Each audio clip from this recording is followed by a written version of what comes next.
Good morning and welcome. Thank you for participating in your county government. I don't see any elected officials at this time. I will call the Paulding County Board of Commissioners work session for July the 26th to order. Brian, if you have anyone who's signed up, bring that forward, please.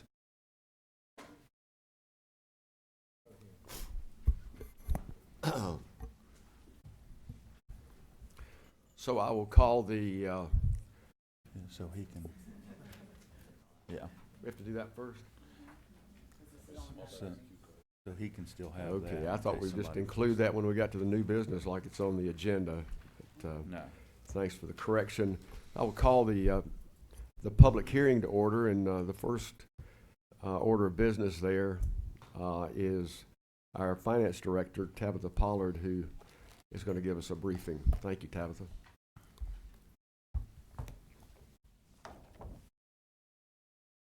What a way to start the morning, right? Right.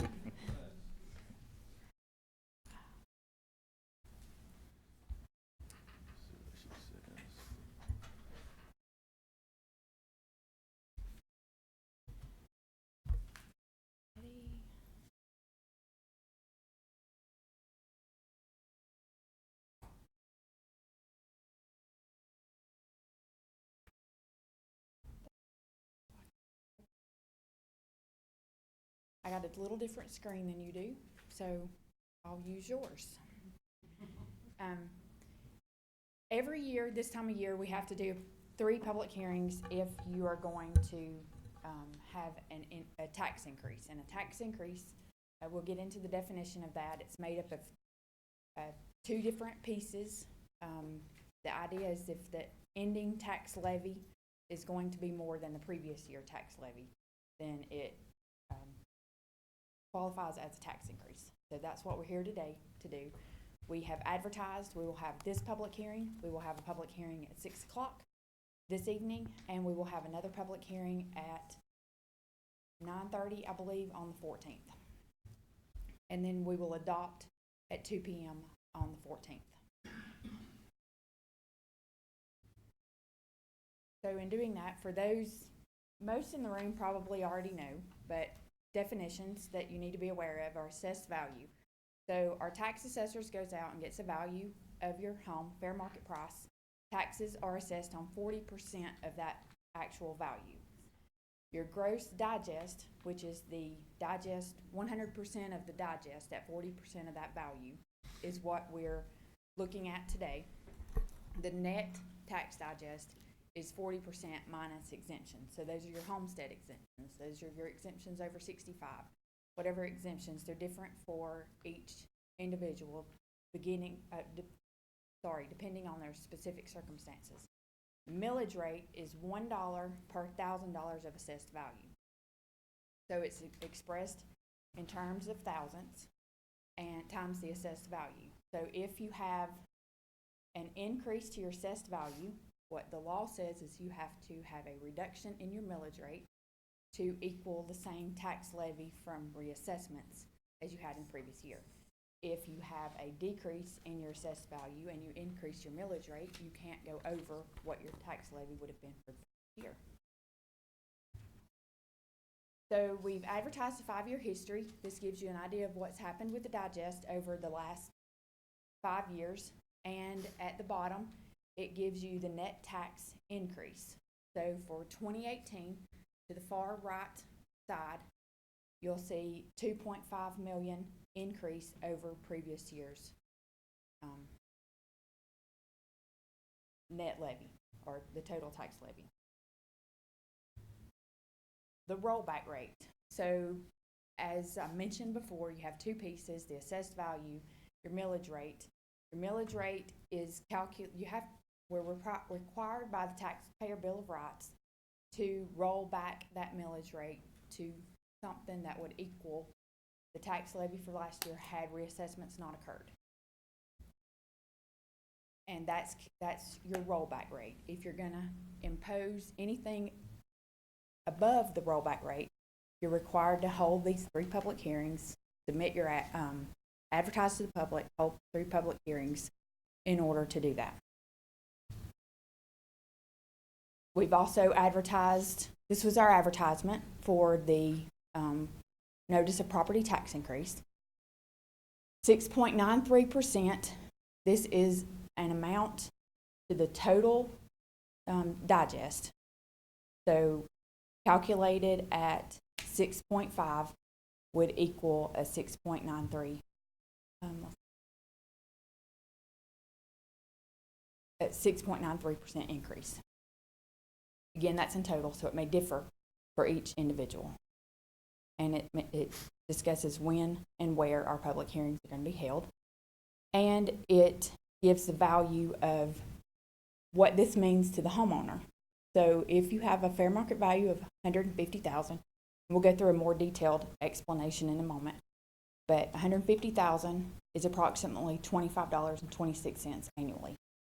For a non-homestead property, so you don't have a homestead exemption, value of $125,000 is $21.05. Okay, what is the value of a meal? So the assessed value, which is 40% of the fair market price of all assets in the county, basically, is $4,550,636. That times your millage rate, proposed at 6.5, equals to 29.5 million. If you look back in 2008, everybody knows what's happened over the past 10 years. We've been on a downhill swing, and then we came back up. This gives you a pretty good idea of how that happened and what the levy was. We're almost back to 2008 levels. Very close. This is a picture of what's happened. In 2011 through 2016, we had a couple of things going on. We had the budget. We went through budget reductions, quite a few budget reductions. We reduced some services. So that is how we funded, how we reduced back to from 2011 through 2016. Those values are coming back. The bottom line, those are the value of a meal, so that you can compare the value of a meal to the total levy. We have, as demand for services growth has been occurring, and we have the demands on departments, the demands citizens are requiring has increased. With that, as we provide those services, that cost goes back up. So we've talked a lot on level of service. So that's kind of where we are today, is to determine what level of service you want us to be at. Do we carry out a level of service that we had when we had reduced services, or do we improve those services or increase those services? And with that comes additional required funds. Surrounding millage rates. This was 2017 numbers. So, and it includes fire. So M&O is your maintenance and operations for all fire. So our highlighted in yellow is 6.5 plus 3.1 for fire. There are 9 counties that are surrounding us. Fayette is included on there. It's not surrounding us, but it's somewhat similar to Paulding. They have a AAA rated credit rating. And so while we have gone through an improvement in credit ratings, that's what we need to strive to do. There are a lot of factors. It's not just financial, it's demographic that make up that rating. But I include them in analysis a lot because we're similar. We have some similarities.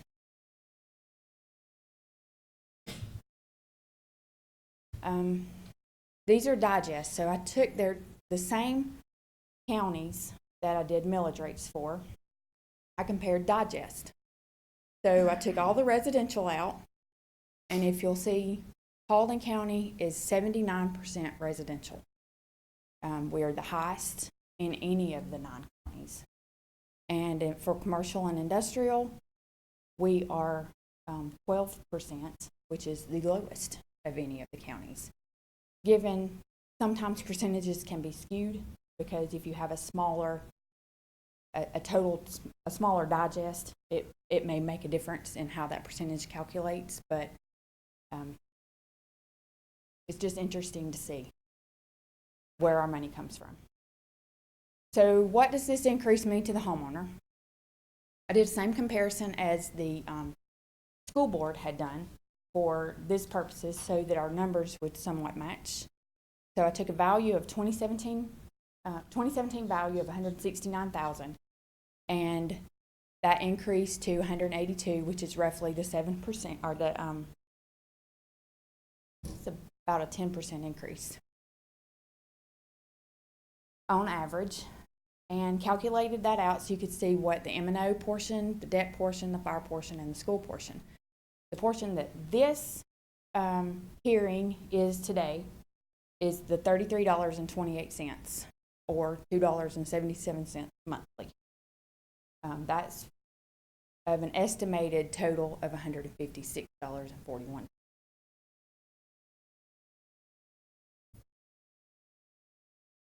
So where do those tax dollars go?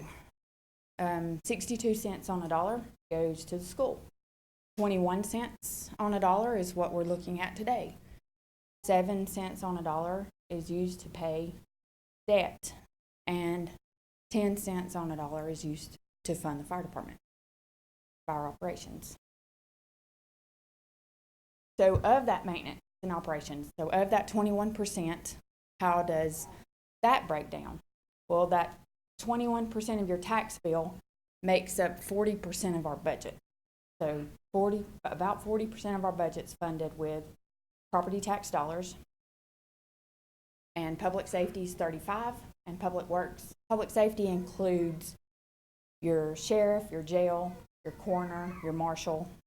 Public works includes mostly DOT, as well as fleet, stormwater, and recycling. Judicial's obviously the courts. Any questions?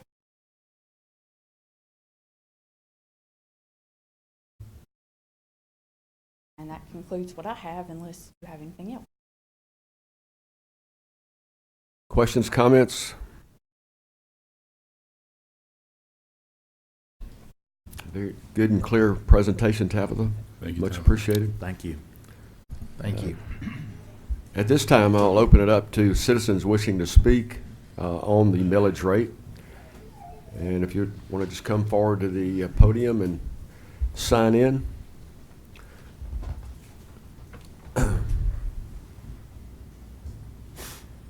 Don't everybody rush up at once.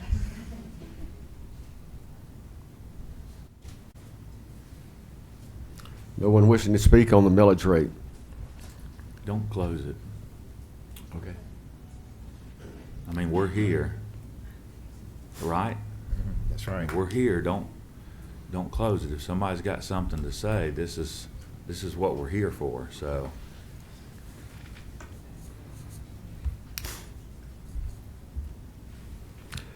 Would any of the commissioners like to say a few words about the millage rate?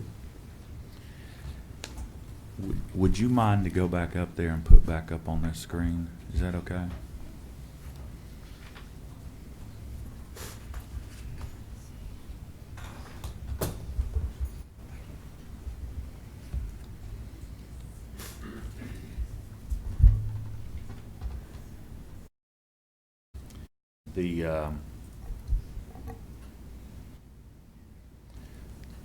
The comparison with the surrounding counties when it comes Okay. to us being 79% residential.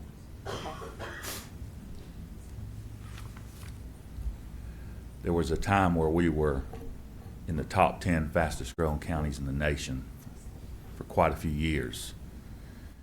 And so I'd just like to point out a couple things, may not mean anything to anybody. But everybody knows we've got a lot of residential growth going on right now, so we've kind of been hammered a little bit about the commercial end of it.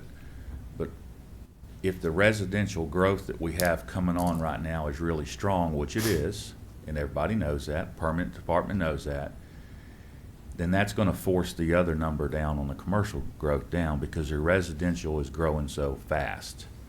With that said, when you go into a recession, typically your residential will fall first, and then your commercial falls behind it. When you come back out, your residential starts first, and then your commercial will start after that. So that number of 12% very well could drop some more over the next year, 18 months, just simply because residential's growing so fast. And it's going to be. We've got a lot of residential growth. So I just want to point that out. The screen before that, let's see, a couple screens before that, when we look at the 10-year, I just also like to point out on this to the residents, when you look at 2008 to 2018, a 10-year span there, and you look at the tax that was levied in 2008, and then you look at the tax for this year, I don't know that we're going to get above that. We may get above it a little bit because we've had some other stuff come in. Is that right? Mm-hmm.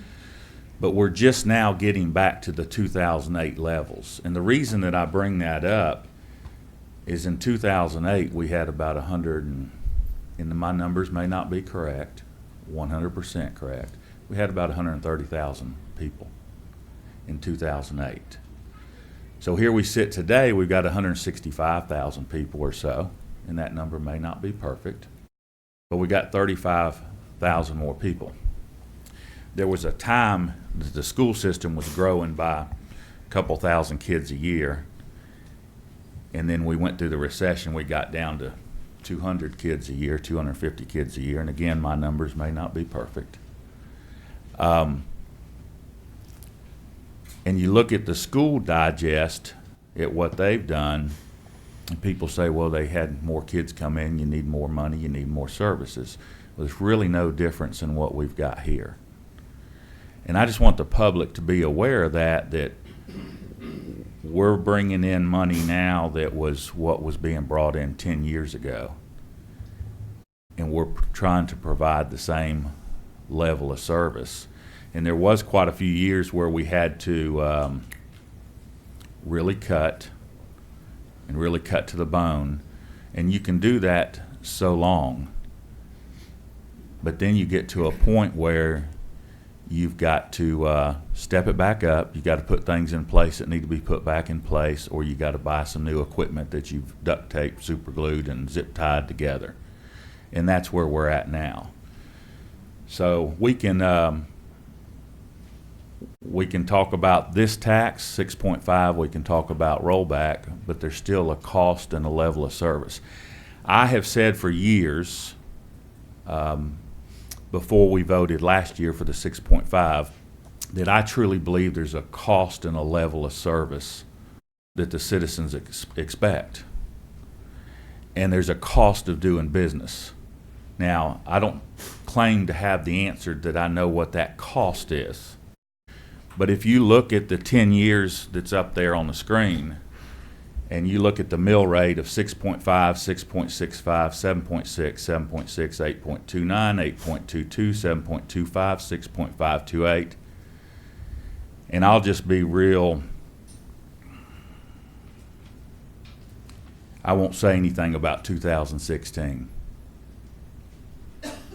But there was a reason why that's 6.188. In 10 years, that was the lowest mill rate. Some of y'all can read between the lines and figure it out. And then for years, there was another commissioner up here, Mr. Tommy Graham, and I said, there's a cost to doing business. There's a cost of providing the services to the public. I think that cost is around 6.5. That's what I feel like that cost is. The public is telling us that they want that cost to be lower. And we work for the public. But I want you to know there is a cost to doing business. There is a cost of providing services. We are building a new jail back there that we're going to have to put the people in it to manage that jail next year. And anything that we were to trim back this year could be tougher for next year. I'm just being straightforward honest. It could be tougher for those that are sitting here next year. So I want to hear from the public what they want. And in my town halls, I had several people say, you know, we don't want our taxes to go up. Well, whatever the sheriff's department needs, he needs. Well, it comes from us. It comes from your taxes.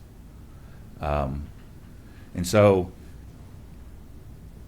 when you look at the school system, and I'm not saying anything negative about the school system, and then you talk about no matter what the sheriff needs, let him have it.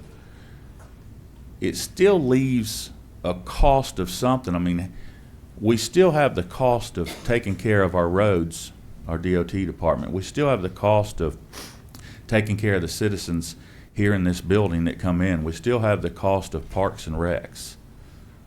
We still have those costs out there, and those departments are really no different than sheriff department or school system. We are dealing with 35,000 more people in this county today than what we were dealing with 10 years ago. And so I hope I'm making some sense when it comes to it. I think there's a cost of doing business and providing a level of service that we need to provide. I think there's a cost to do that. I think personally that cost is 6.5. Okay? And that when you do that, as values come back, the taxes are going to go up during that time. Folks called me 5, 6, 7, 8 years ago, and I can't believe my value of my house. A lot of people hold a lot of stock in that piece of paper that comes in the mail. And I said, well, are you selling? They said, no. I said, enjoy the ride. Just enjoy the lower taxes right now because your values are down. So I'll stop talking. I just want you to realize the tax that we collected 10 years ago versus what we're doing today. Look at the mill rates that we have right there, and there is a cost of doing business to get the level of service where the citizens expect in one form or fashion. And some people don't expect a level of service until you pick up the phone and call, and then you expect that to be there. So, all right. Thank you. We do have Mr. Chris Wheeler who is coming to the podium to speak. So, Mr. Wheeler, if you'll sign in.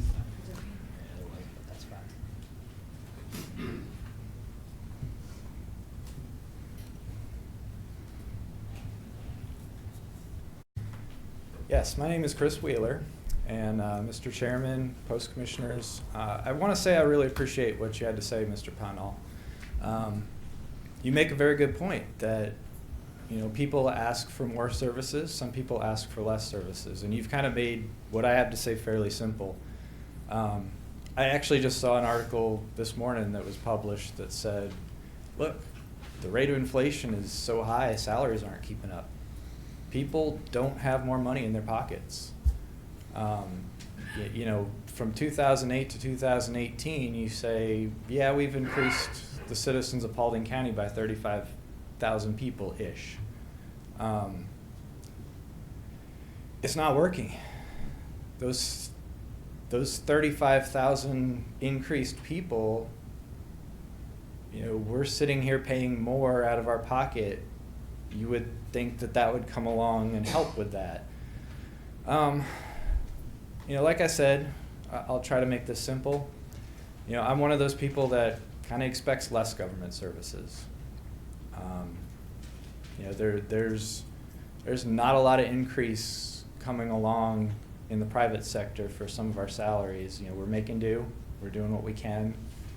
I feel like government in some ways may need to do the same. The other thing that I would like you guys to take a look at, there's several surrounding counties that have a higher homestead exemption than ours, several as high as $10,000. Increasing that would offset the millage rate increase for those of us that actually live here and spend our time in Paulding. There's a lot of rental properties in Paulding County that would not apply to. And I agree that would be a raise in the cost of doing business for rental property owners. That would likely get passed along to the renters, because businesses frankly don't pay taxes. Consumers pay taxes. And I'd like you guys to consider that. The other thing, I just had a quick question, and then I'll be done. There was a line item at one point that was for increasing, for putting in another scale and paving at the recycling transfer facility. I had heard that was around $1.2 million. I mean, that's just an example of some of the areas where, maybe we don't need that yet. That's a pretty stiff amount of money. It's a large amount of money. Maybe we do need it. I don't know. I was just going to ask if that was still in the budget as proposed. And if you guys need to get back to me, that's fine. I don't mind that. But frankly, for the rest of the citizens, I would encourage you just to come up. You don't need to be eloquent. Just come up, and if you would like less government services and more money in your pocket, state it. If you want more government services and to be able to pay for them through taxes, state it. It's as simple as that. Thank you. Thank you. Thank Thank you. you, Chris. And the 1.2 is in the 6.5 millage rate. I took the opportunity last night to visit our neighboring county, Cobb County, and go to their third public hearing, which was to be followed by a vote. I didn't stay for the vote, and I'll tell you why. They had their boardroom is a little bit wider than this, and about 3 times as long. And there were over 300 people in there. Of course, they've got a population of 750,000. And so they had over 50 people get up and speak. And one point of interest to me, I'm sure, this isn't the point of interest, but I'm sure Frank Baker spent a lot of time in that room where they have their meetings. But the point of interest was they're recommending, their board is recommending, and they're voted on last night, and they voted in favor of it, a 1.7 millage rate increase. And y'all have read it in the newspapers, so most of you are probably aware of that. For years, their board rolled back and rolled back and rolled back so that taxes would not be increased. And they, that may be one set of board members, because the board members that I was looking at last night, most of them were new. So they inherited this rollback process over the years. So the one that's really responsible for it, one of them was in the room, but most of them weren't in the room. And they dug a deeper and deeper hole, and then they started talking about, well, we're going to close our libraries and close our parks, some of them, and those luxury items, you might call them, or you don't have to have them. Another real interesting point was whether about 4 out of 5 of them spoke in favor of the 1.7 increase. But after they spoke, and most of them spoke a full 5 minutes, everyone in the audience clapped. It wasn't just the ones that were for the 1.7 or the ones that were against. And I was sitting about 2/3 of the way back and could see everybody. Everyone clapped because they were clapping for these citizens participating in the budget process. And I thought, man, that's cool. They, whether they were speaking against it or for it, I'm repeating myself, but they were just happy that they could have a voice in their government. Does this mean you're going to speak? I'd love to. Okay.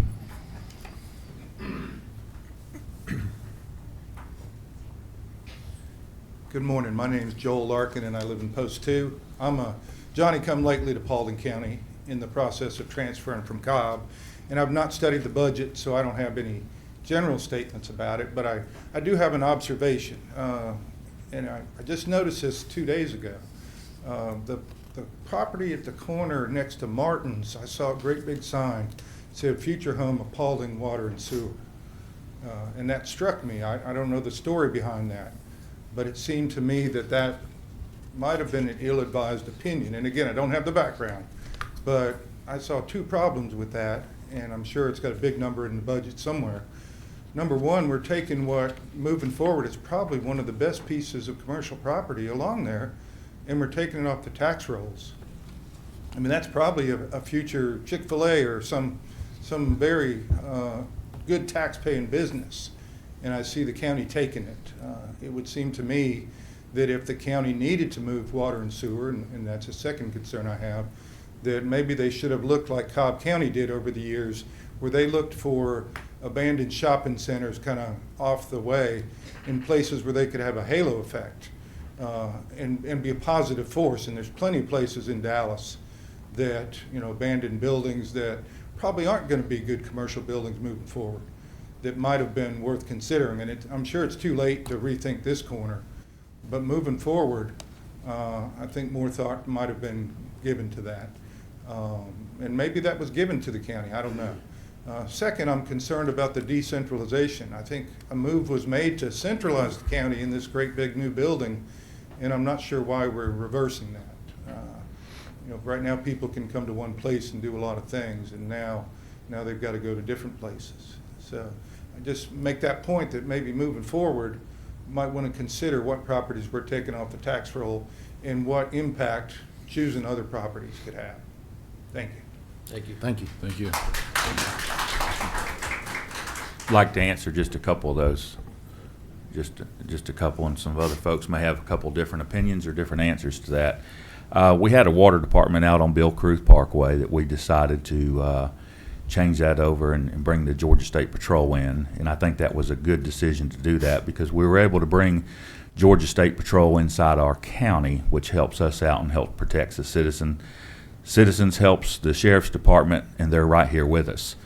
The reason that we chose that location was because, one, the water department had actually outgrown their building there, so that's what we did. So we were going to, the water department was never designed to be here inside this building to do what we're doing downstairs with the water department right now. When we moved from Bill Cruz Parkway, we did that. And we moved it here because we didn't have anywhere else to go, and that was the best decision we felt like at the time to get Georgia State Patrol in. And so we brought the water department here knowing that it would be for a short time, and then we would be moving back out to what we thought was going to be Macklin Road. And I may not be getting everything just picture perfect. However, we got out to Macklin Road. We've done a lot of work there. We realized that doing the building and keeping it right there with the other maintenance building was going to run us more money than what originally projected.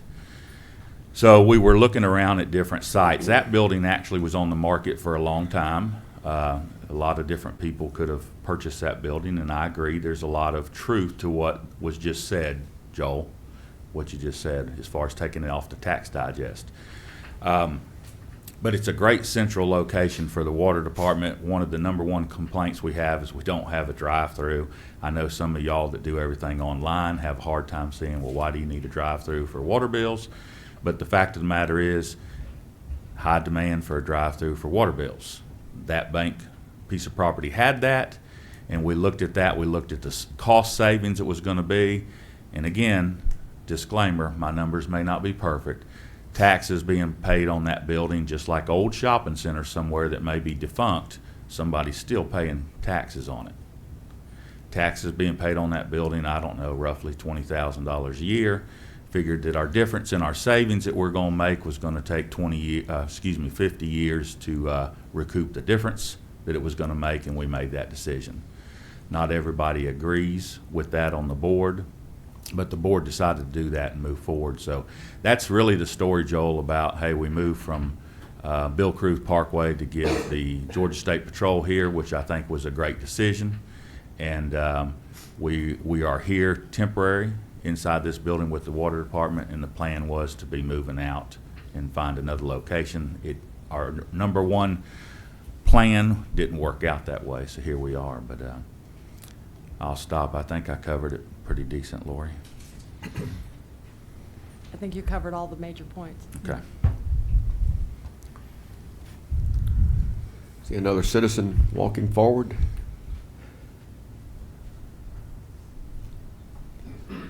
Thank you, Ms. McLeod, for being here. appreciate what Chris Wheeler did say. I think a lot of citizens feel that way. When I was creating budgets with the school district, when we went through this terrible crisis, the one thing that we kept telling our departments was to absolutely put down your needs and not your wants. And I think a lot of times when we're making budgets as departments, we start putting in things that we think would help the departments, and I don't disagree with that. However, when you are trying to maintain and do the best you can for the citizens with their money, I think it's a good idea to sometimes go back and line by line say, okay, is this really a need or is this just a want? And that's just a suggestion that I have. I've already seen a couple on this that I think, do we really need a drone or could we do without a drone? And I think those are the types of things that we need to really look at to support the citizens and their concerns about our taxes going up. And maybe we can equalize everything so that you can get what you really need for the county, but yet the citizens can be happy too. Thank you. Thank you.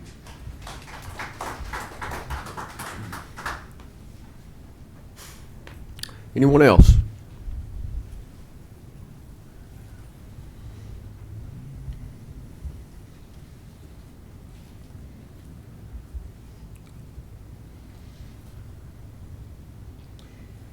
It's been a long time since I've been up here. I just want to point out one thing for the citizens. Chris, I appreciate you coming.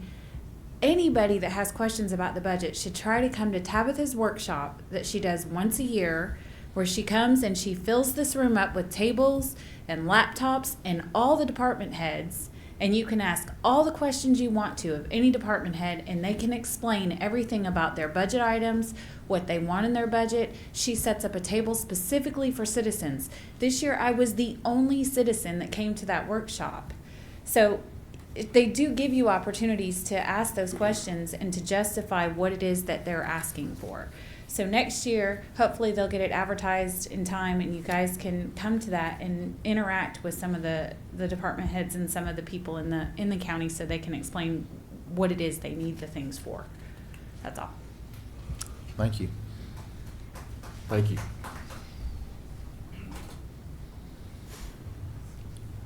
No one else? Thank you very much, citizens who spoke and others that came to listen and to challenge their own thinking about this very, very difficult. And I say to constituents weekly, there's nothing more important than this group of 5 people facing you today does than the budget. We've got so many challenges there. In some ways, I think it's not so much a millage rate problem as it is the 12% number that we saw. And so we all know in this room that we need economic development and business growth to balance the tax base. So it's a balanced tax base problem more than just the millage rate problem. Any other comments? At this time, I'd like to say one more thing. Thank you. Thank you. Again, I like the process to be out here for y'all to participate in. That's what it's about. I spoke about that about a week ago. And to hear from you guys. And I also said where I stood on it a week ago. I just want you to realize that if we do anything less than the 6.5, that it's kind of like what we had to deal with in 2016. And so I say that because I want to be clear, since we record everything. I didn't like the position that we were put in 2016. 6.188. And then here we are now, last year, dealing with what we were dealing with. And again, I think there's a cost. Somewhere there's a level of service. And I feel like, and I can be way wrong, I think that level of service is 6.5. But I also said where I stood, and if this board decides to roll back then I'm kind of doing the same thing that happened in 2016. And that's tough for me to do because I care about the county, I care about the citizens, I care about the employees, and I care about the next people that'll be sitting in these seats in January, because you have to deal with it every year, the budget. And it takes all of us working together, and I don't need to leave office and put them in a spot that's not the best spot they could be in, because I've seen that happen before. And that's not Todd Pownell, so thank you. If we wait long enough, we'll have everybody come up and speak. So I'm so glad that Commissioner Pownell extended his comments so that Ms. Rollins could come and speak. Good morning, everyone. Thank you. Good morning. I don't think it's so much the millage rate that we have concerns about. I believe it's the assessments and how drastically they have jumped. Grant you, we are starting to see things turning around, but I don't believe that the assessments on our home values are correct. I believe they've been way over exaggerated, and I think we need to take a long, hard look at those and put them at where it should be, not what is anticipated, because I believe the assessments have come in at an anticipated rate as opposed to an actual rate. If we try to go and sell our home for the so-called assessed value that we got, there's no way in heck, that's going to happen. And I think if we take a step back and reassess that, then I believe the citizens won't have a problem with the 6.5 millage rate if we put the assessments of our homes at the correct rate. Thank you. Thank you. Dave, Mr. Stokes is in the room. Would it be okay to ask him to come and explain that process of the assessment, and as well as the independence between that board and this board? Certainly. James is always ready. I think this may address some of your concerns, ma'am. Yeah, thank you, gentlemen. This is always a very spirited time of year. We have finished our assessment notice period this year, which allowed the taxpayers 45 days to appeal any value that we've assigned to a property. The Board of Assessors does not determine the market value. The market is what determines the value. The Board of Assessors simply reflect what's going on in that market. We're under state law guidelines that we must be at fair market value. If we're less than 10% of what properties are selling for, of properties that have actually sold within the previous 12 months of January 1, then the county can face penalties. And when the county faces penalties, it's not the county, it's not you gentlemen, it's all these property owners. If we cannot maintain values at where they need to be, the county will face those penalties, thus the property owners. This year, we sent out about 65,000 notices. Out of those 65,000 notices, we only had 1,553 appeals. That's right at 2%. Out of those 65,000 notices, we had about 317, I believe, homesteaded properties, people who actually live and reside in the county. We have about 800 to 900 of that 1,500 properties that were appealed were filed by bulk property owners. And what I mean by that is that's companies that represent multiple taxpayers of these large hedge funds groups that have gone in and bought up a lot of properties during the recession. We have bulks of 300-400 appeals. So we have to address all of those things. Each and every year, we're audited by the Department of Audits. All of those audits are on our website.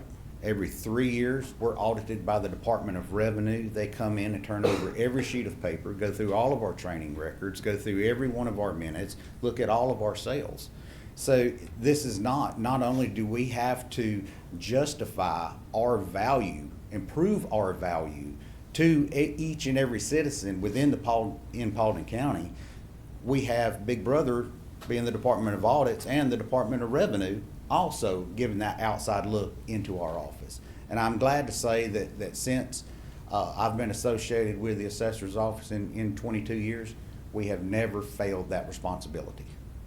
And so I hope that the questions with taxpayers that they have, by all means, stop by our office anytime. During the 45-day appeal period, we met with over 1,600 property owners, addressing their questions, showing them the data that we use to arrive at the value of their property. All of the sales going back to 2014 are on our website. And then just recently, the Board of Commissioners authorized us to open the assessor's website open to the public. Unlimited amount of information that you can have, looking up sales, looking up everybody that's in your neighborhood, seeing what the values are, seeing what trends are.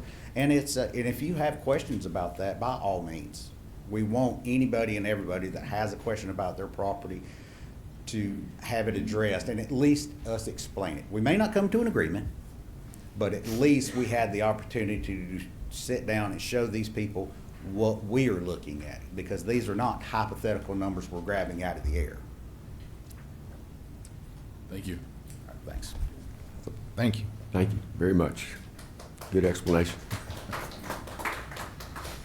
You see no other citizens moving toward the lectern. I'll call it the conclusion of our regular business for the public hearing.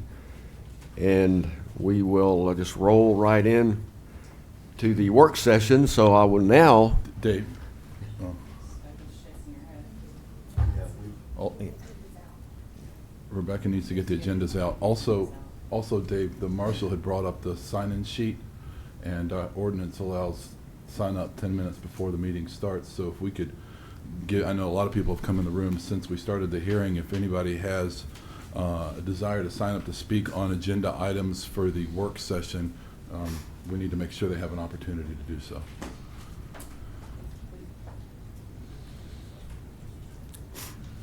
I never got that. So. It's right. It's right. Okay. It's right. It's up here. Chief Hess. So citizens that do wish to speak during the work session, just go back to the back table there and put your name on that. And I couldn't hear you. Take a 10-minute break. Take a 10-minute break. Okay, we will adjourn for 10 minutes and then come back and begin our regular work session. Do I hear a motion that we adjourn for Make the a public motion, hearing? we adjourn for Motion, 10 minutes. Commissioner Pownell for 10 minutes and second. Second. All those in favor, say aye. Aye.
This time I will call the Paulding County Board of Commissioners July 26th work session to order.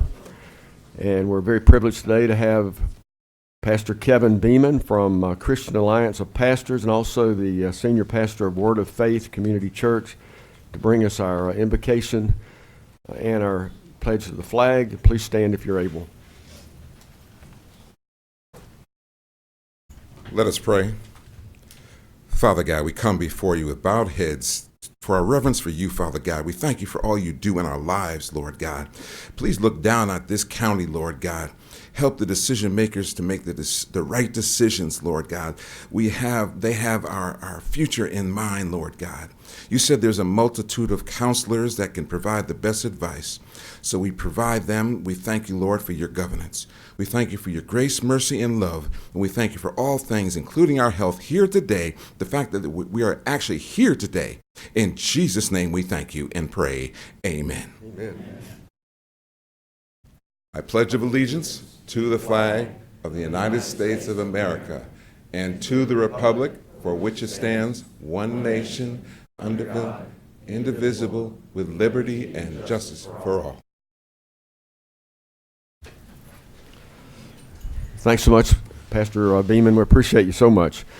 I'd like to recognize Sheriff Gary Gullidge, who's joined us today. And I don't see any mayors or school board or other elected officials.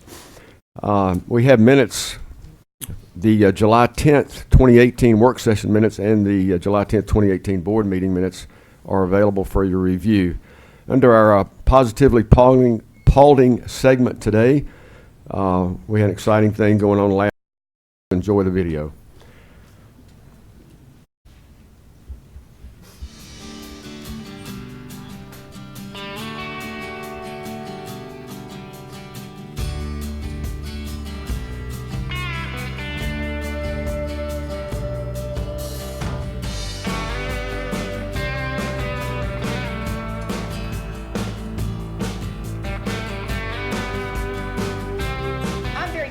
The county has worked with Yes, us thank as well. you to all the commissioners who voted yes. We The really young women, appreciate the it. women who work in the Paulding County Water Department customer service were amazing. They worked with us, answered a zillion questions very politely and professionally. And Jack Camp has been a dream to work He has! to work with. It's like having a resident project manager. You know? He's just been available. He's been up and down our road practically every week since the project started in November. And Fielding emails and phone calls. Held our hand through this whole thing.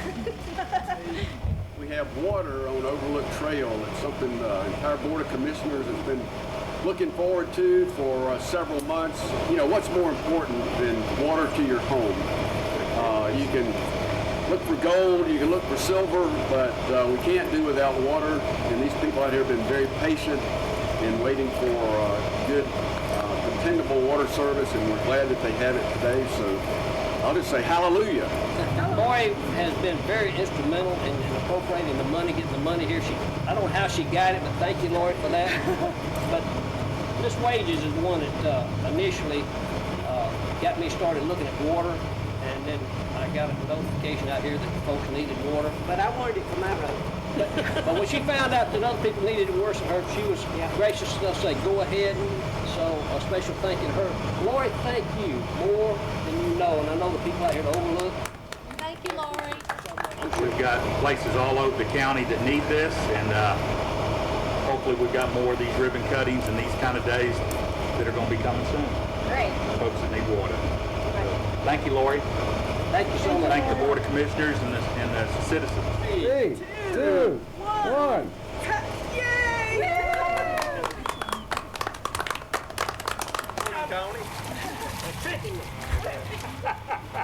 There's no water, gang.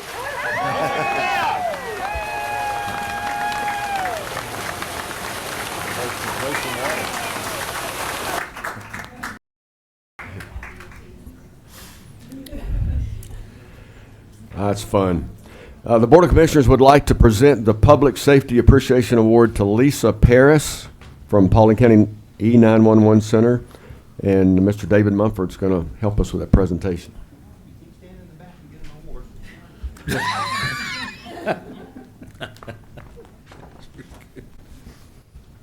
Apparently, we forgot to tell Lisa about this until this morning at 9 o'clock.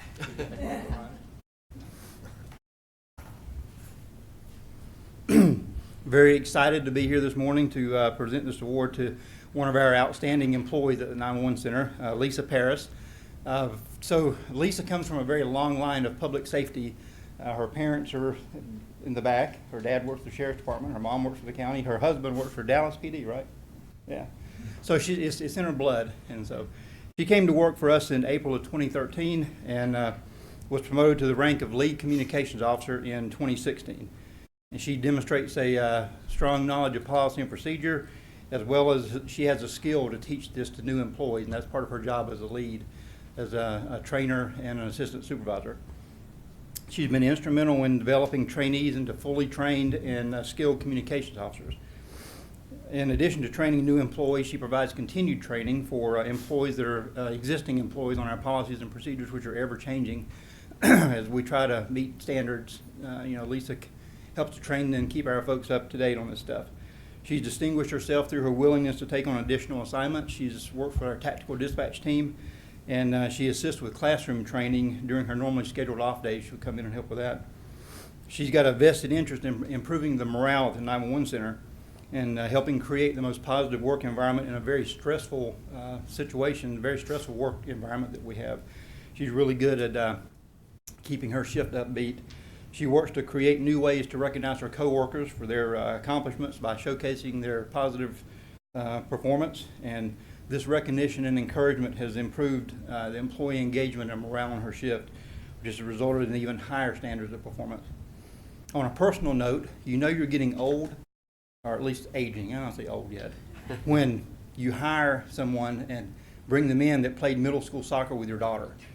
And years later, they actually come to work for you. So she's proven herself to be a dedicated employee and a leader in public safety, and it's an honor to present her with this award. So if you will join me in recognizing her. Thank you, Lisa.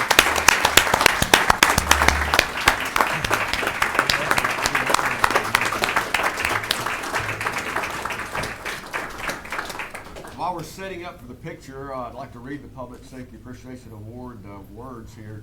Presented to Miss Lisa Paris in recognition of outstanding service. In recognition of outstanding service to her community, presented by the Paulding County Board of Commissioners this 26th day of July 2018. Lisa, thank you so much. Congratulations.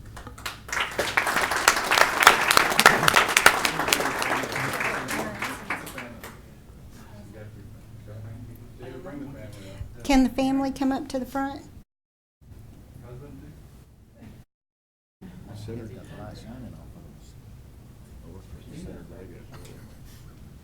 Everybody knows fortunate. 911, Christina.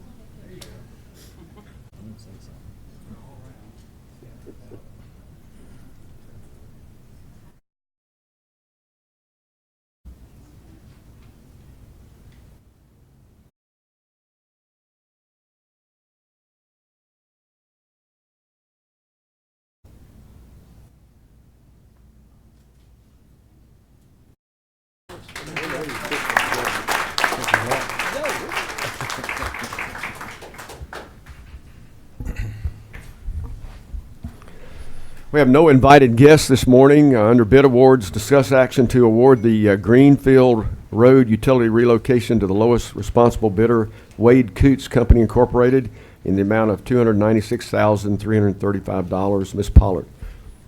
Good morning. On July 20th, we received bids to relocate 360 linear feet of gravity sewer line and 150 linear feet of force main pipelines.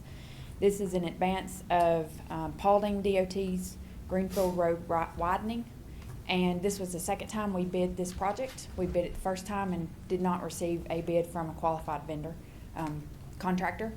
So we put it out again, and this time Wade Coots participated, and they were the low bidder of $296,335. So unless you have any questions, and Laurie may have more specifics on the project if you need it. Any questions? Thank you. Reports from committees and departments. Our first report is from our county administrator, Baker, who has a special guest with us here and a special announcement. Well, good morning. Thank you for letting me take a few minutes of y'all's time today. We've got a busy schedule all day long, so I'm only going to take a few minutes. Up on the screen is an event that we want to unveil today. We've been working on it. We've got a leadership team that's been put together since really the first of the year. And the event is going to be a partnership with Make-A-Wish of Georgia. And I've got some folks here I'm going to introduce in just a second. They're going to come up and talk. I think one of them is going to talk, and we appreciate that. I have a long history of working with Make-A-Wish when I was in Cobb.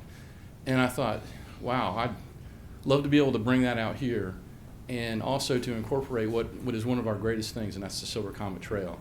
So on September 15th, we're going to have a Paulding Ride for Wishes, and all the net proceeds are going to benefit Make-A-Wish of Georgia. And we're going to have a couple of rides within the ride. One of them is going to be a family ride of up to 2 miles that will go up to from here to the chamber and back, and then we'll have up to 22-mile ride from this location up to the county line on the Silver Comet. And so a family can come in and they can ride as much as they want, but it's a ride, not a race, and so it's not timed. But we're real excited about the event that's coming up in September, and I got a whole bunch of folks that I have on a committee. I just want to mention their names. We've got our IT director, Will Lyons, finance director, Tabitha. She's the most popular person today in the building. Rebecca Meredith, our county clerk. Lisa K. Helton, who is the administrative assistant for our new juvenile court judge. Sergeant Ashley Henson, who's in the back. And I feel really bad. Ashley helps us so much, and I always go to the well with him, but he's always stepping up for us, and he's helping out with this also. Our Parks Director, Michael Justice, our TV 23 Director, Jeff Harkins, and then Felicia Womack, who is now working with me out of my office. We also have a collaboration with Dallas, our new police chief in Dallas, Joe Duvall. Chief Duvall is going to be working with us, and they're going to provide us with some support that day.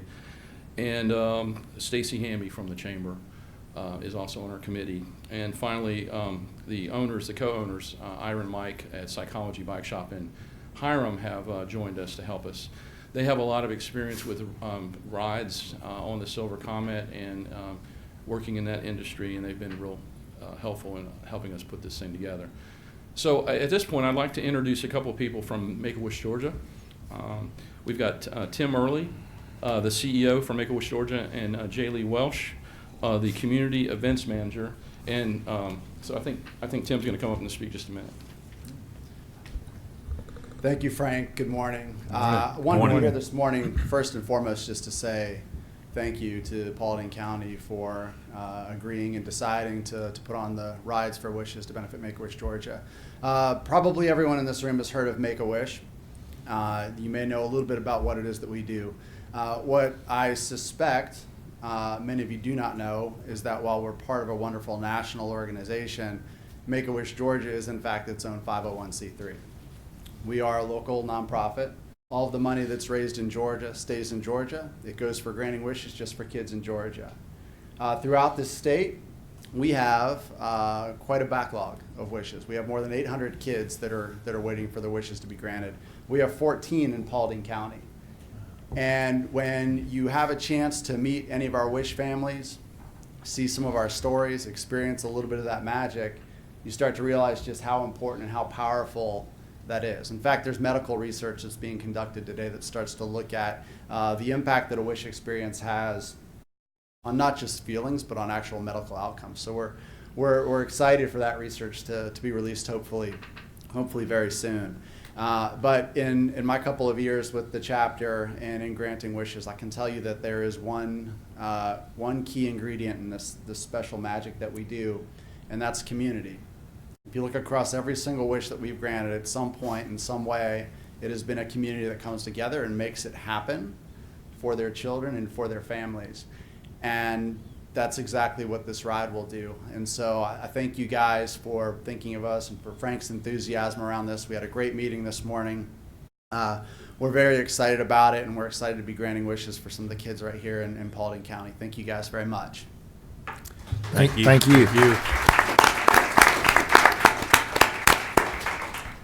Just a final word. Felicia has put some registration forms at the back counter.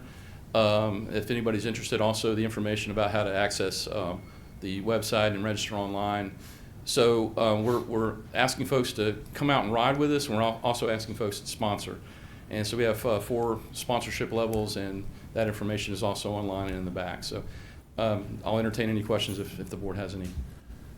Hey, Frank, thanks for being positive and upbeat and bringing that to us. And it's good. It's good to do other things at work other than just work that can build excitement that helps us out with work. Right. So I appreciate it, and your class act. Thank you. Are you going to lead the bike ride?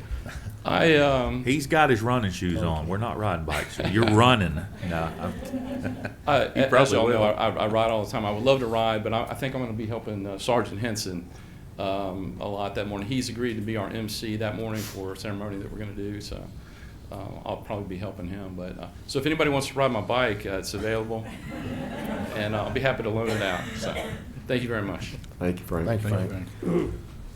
Okay, next on the agenda is an update on the Atlanta link.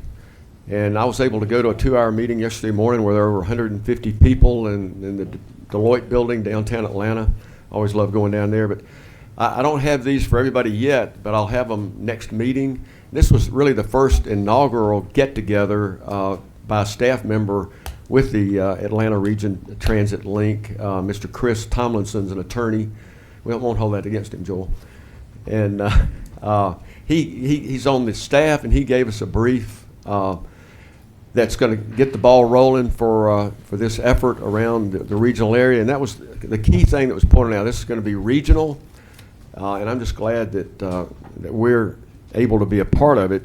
Regional governance, regional transit planning, regional transit funds, and regional unified boarding. So the first thing that's going to happen, there's over 100 cities in this region it's designated as 13 counties that were meshed together, merged together, and then they found 10 different districts that it's going to be broken down into. We're District 4, and all the mayors will begin next month and having their caucuses, and it's the first step toward putting together a 15-member board that will be led by the governor, so that everything can be done in a regional planning method. Right now we've got like 10 operating transits around the Atlanta area, so you can see the great need of collaboration and consolidation into one working transit effort. So that's all I've got. I'll try to keep you. I know a lot of the board members have asked me about it before, and you in the audience have read about it. That's House Bill 930 that was sponsored by Representative Tanner and Senator Gooch. I'm sorry, Senator Beach. All right, next on the agenda is Mr. We got Deidre first. Miss Deidre Holden, election supervisor, just to give us an update.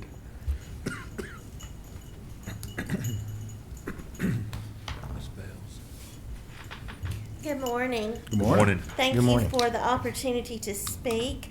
I wanted to let you know that I find it, it's just amazing how things work out, but we're here having budget hearings, and that's one thing that I want to speak about is some changes that's going to be made in the election office and voter registration. On July the 11th, the Board of Elections met, and we have been talking about this for some time, basically since the May primary took place. We feel that at this time we will no longer be using satellite voting locations. Satellite voting locations is a huge expense to this county. And by closing the 3 satellite voting locations we have at this time will be a substantial savings to Paulding County. It may be an inconvenience, but with the lack of voter participation, we can't justify keeping those locations open and paying the staff plus the additional materials it takes to run satellite voting locations. So what we've decided to do is have all of the early voting here at this location. We will not take something away without adding back to it. So in November, when we start voting, we will extend our hours here. They'll be 8 a.m. to 8 p.m. And when there's a federal candidate on the ballot, we have to have Saturday voting. We have 1 day for Saturday voting. We will add an additional Saturday for that. We just can accommodate the voters better here because we are the ones who do this every day. When we open satellite locations, we depend on poll workers. Poll workers don't do what we do every day. If there's an issue, we can handle it here. I know people are not going to be happy with this decision, but this is the courthouse. This is where all the magic happens. So basically, people come here every day. I see them. They purchase their car tags. They pay their property tax. They, go to court.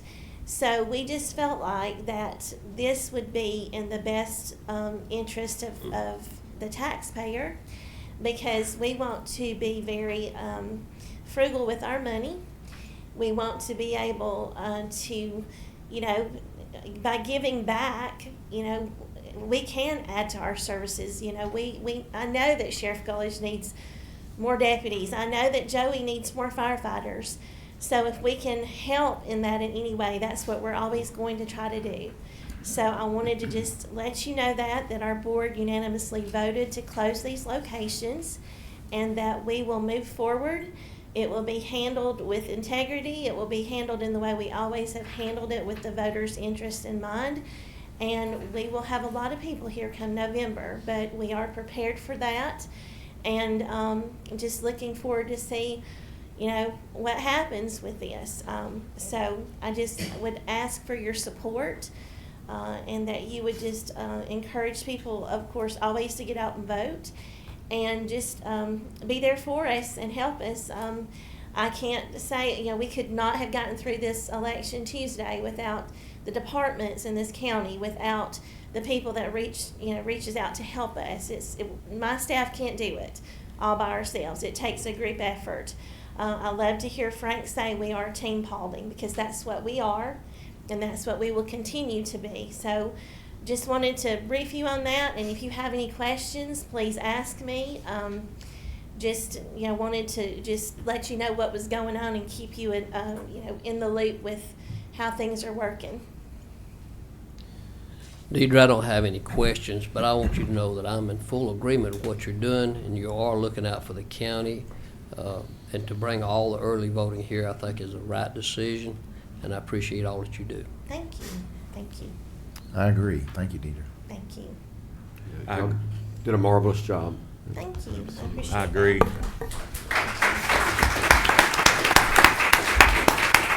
And I'll just chime in. The voting, if you guys haven't voted here during the early voting, it's streamlined more than I could have ever imagined. It's a very easy process, even when there's people in front of you. And there's, are you still going to keep that photo booth, the little photo booth with the props? Absolutely. So yes. you can post a picture and tell your Yes. friends that you online that you voted, and they can know where to do it. And there's also, she's got a little table set up there to occupy children. And I assume it's for children. It is. I guess adults. Even though we saw you there, it's okay. Yeah. Well, the coloring pages were just calling to me. But there's if you have to bring a kid with you to the to stand in line, the kid's not going to be standing there bored, standing in line or something to occupy the kids, so you don't have squirmy, complaining children, and or maybe some squirmy, complaining adults. But it is streamlined. It does very well. And I was thinking about this the other day, Deidre. I think I've known you better part of a decade, and the entire time that I've known you. You and your board have always been looking for ways that you can spend county money, citizens' money, wisely, and creative ways to be more responsible with that money. And sometimes it might not be a popular thing to do, but I can tell you I appreciate it. Thank you so much. Thank you. That all? May I please be excused? I do have an election to certify. Is that okay? Yes, ma'am. Yes. All Please right. go. Thank Please you. go. Thank you, Deidre.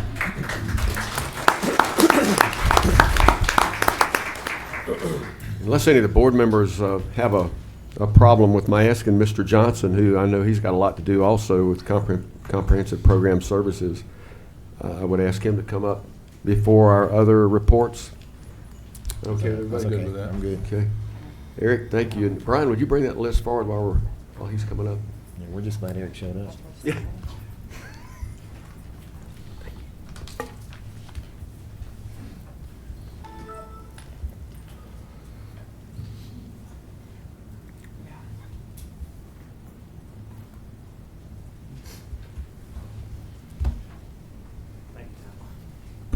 Good morning, Chairman, fellow commissioners. Good morning.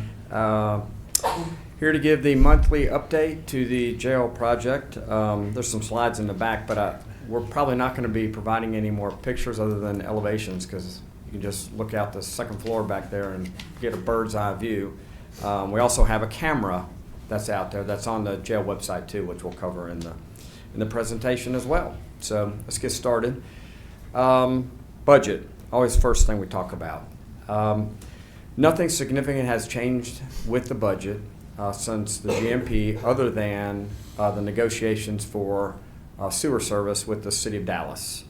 As you can see, we were carrying a number of $300,000 initially, which we felt was more than adequate based on our experience with adjacent counties, Cobb in particular, and Douglas.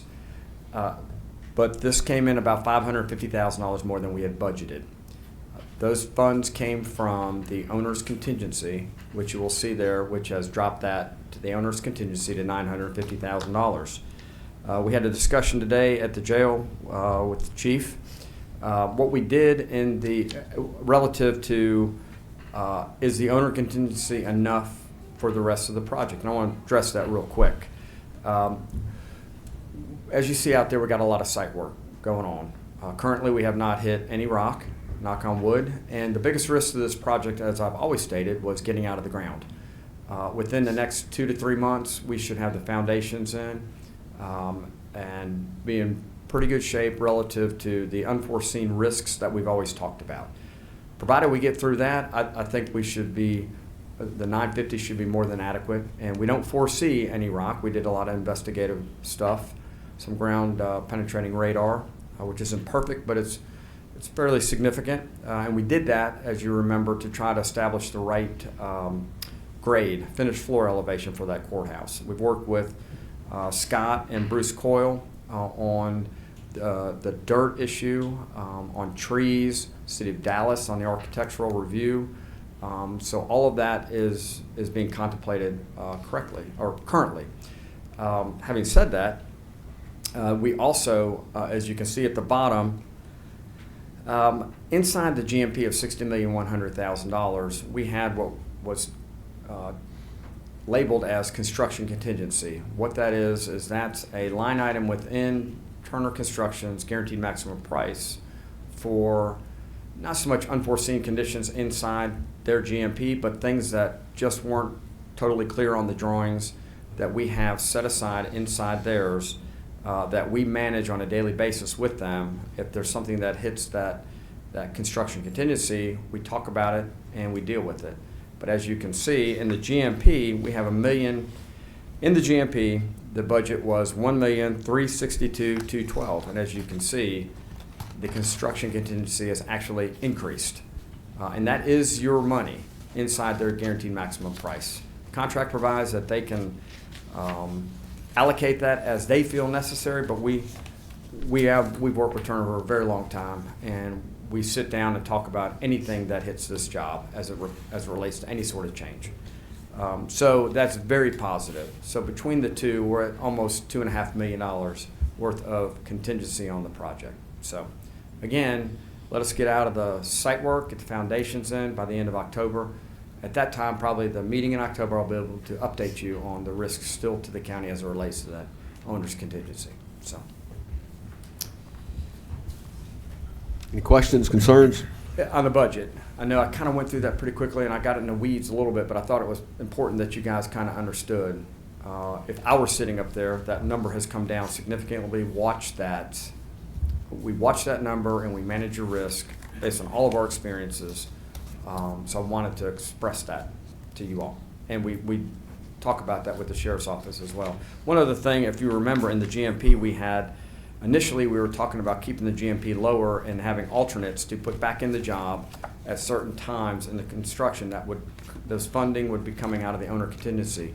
We put all those 4 alternates, which are very, very crucial for the operations of the sheriff's office, in that guaranteed maximum price.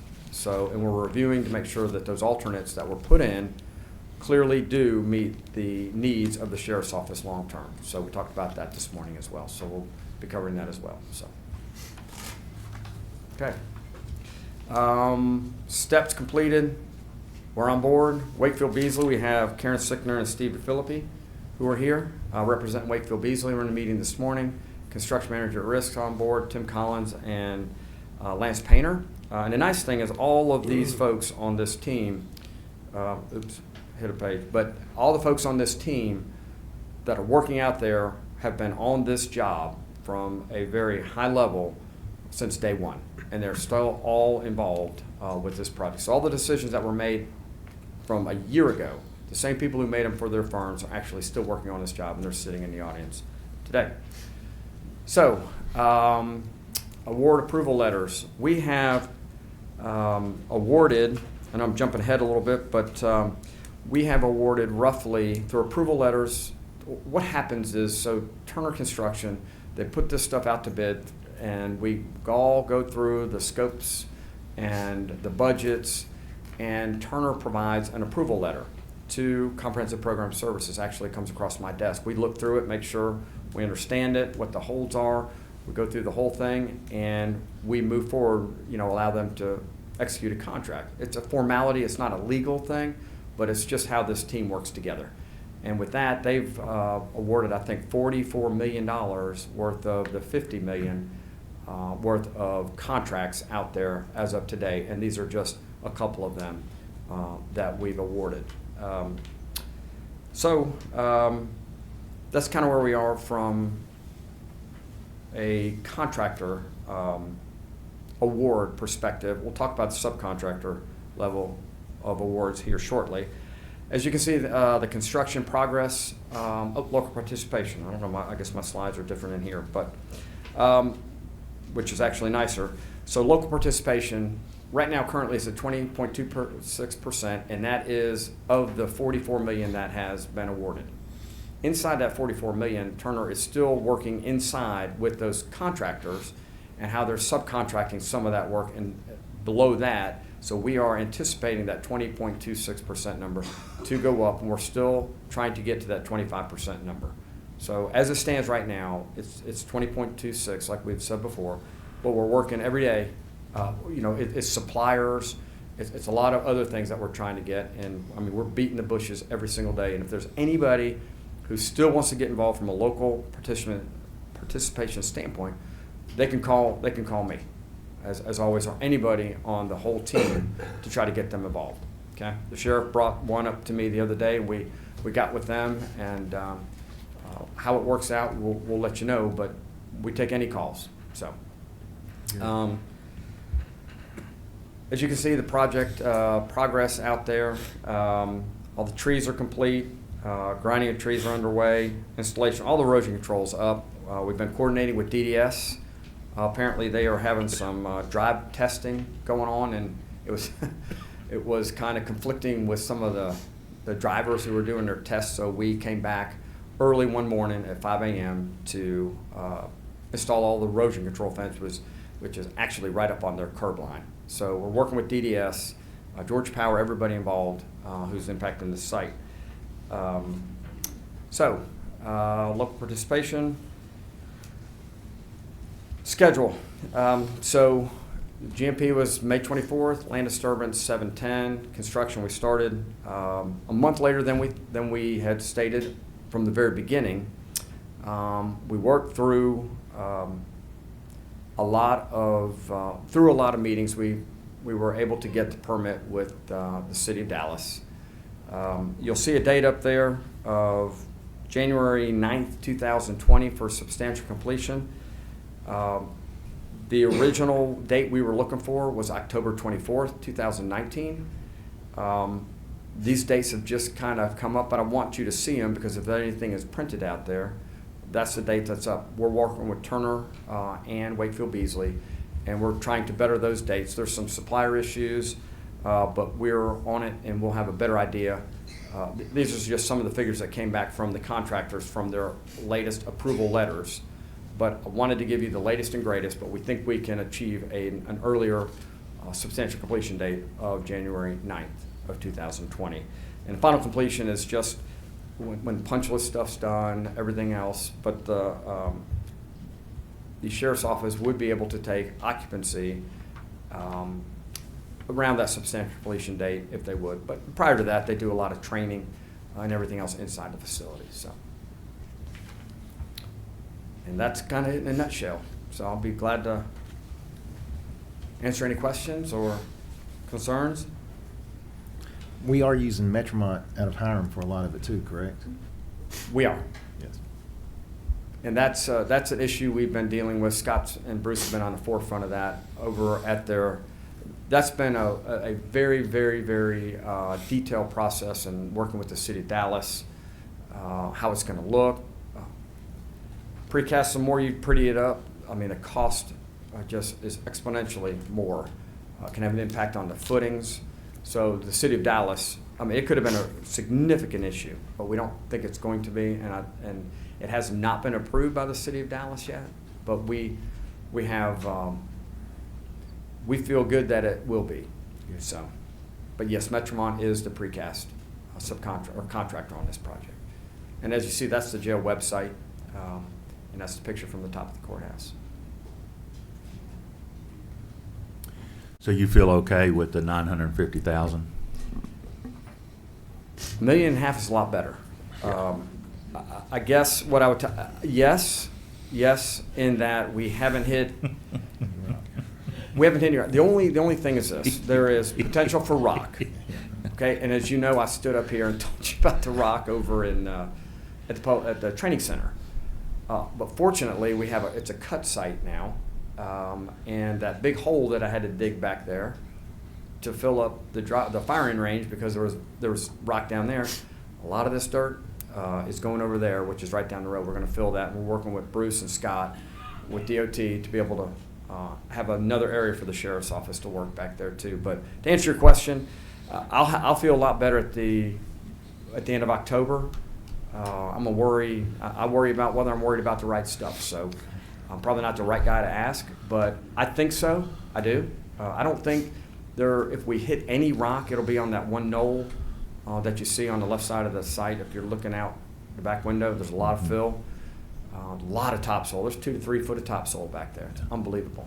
But I think we've worked with the county on the trees. We've done a lot of civil coordination work with the county and with the city. But barring any real rock, I know we have some deep utilities, Commissioner. I know this is getting into weeds a little bit, but it's a lot easier to deal with stabilizing underground utilities than it is moving rock. So that's the only real risk I see, and it always is until you get footings in. So. Yeah, you answered my question in the first sentence, so I completely understand. I would like to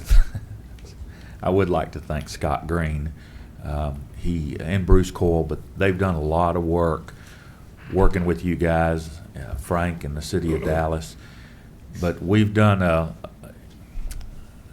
Scott, thank you for the efforts that you've made, and we've tried to really preserve those trees on the backside there in order to make sure things look good from the backside of the jail and from the other side there of Dallas. And I think us working with that and being careful with the dirt, I think we'll have a good-looking project at the end that the citizens of the county and the citizens of Dallas and driving all around that facility should really look good.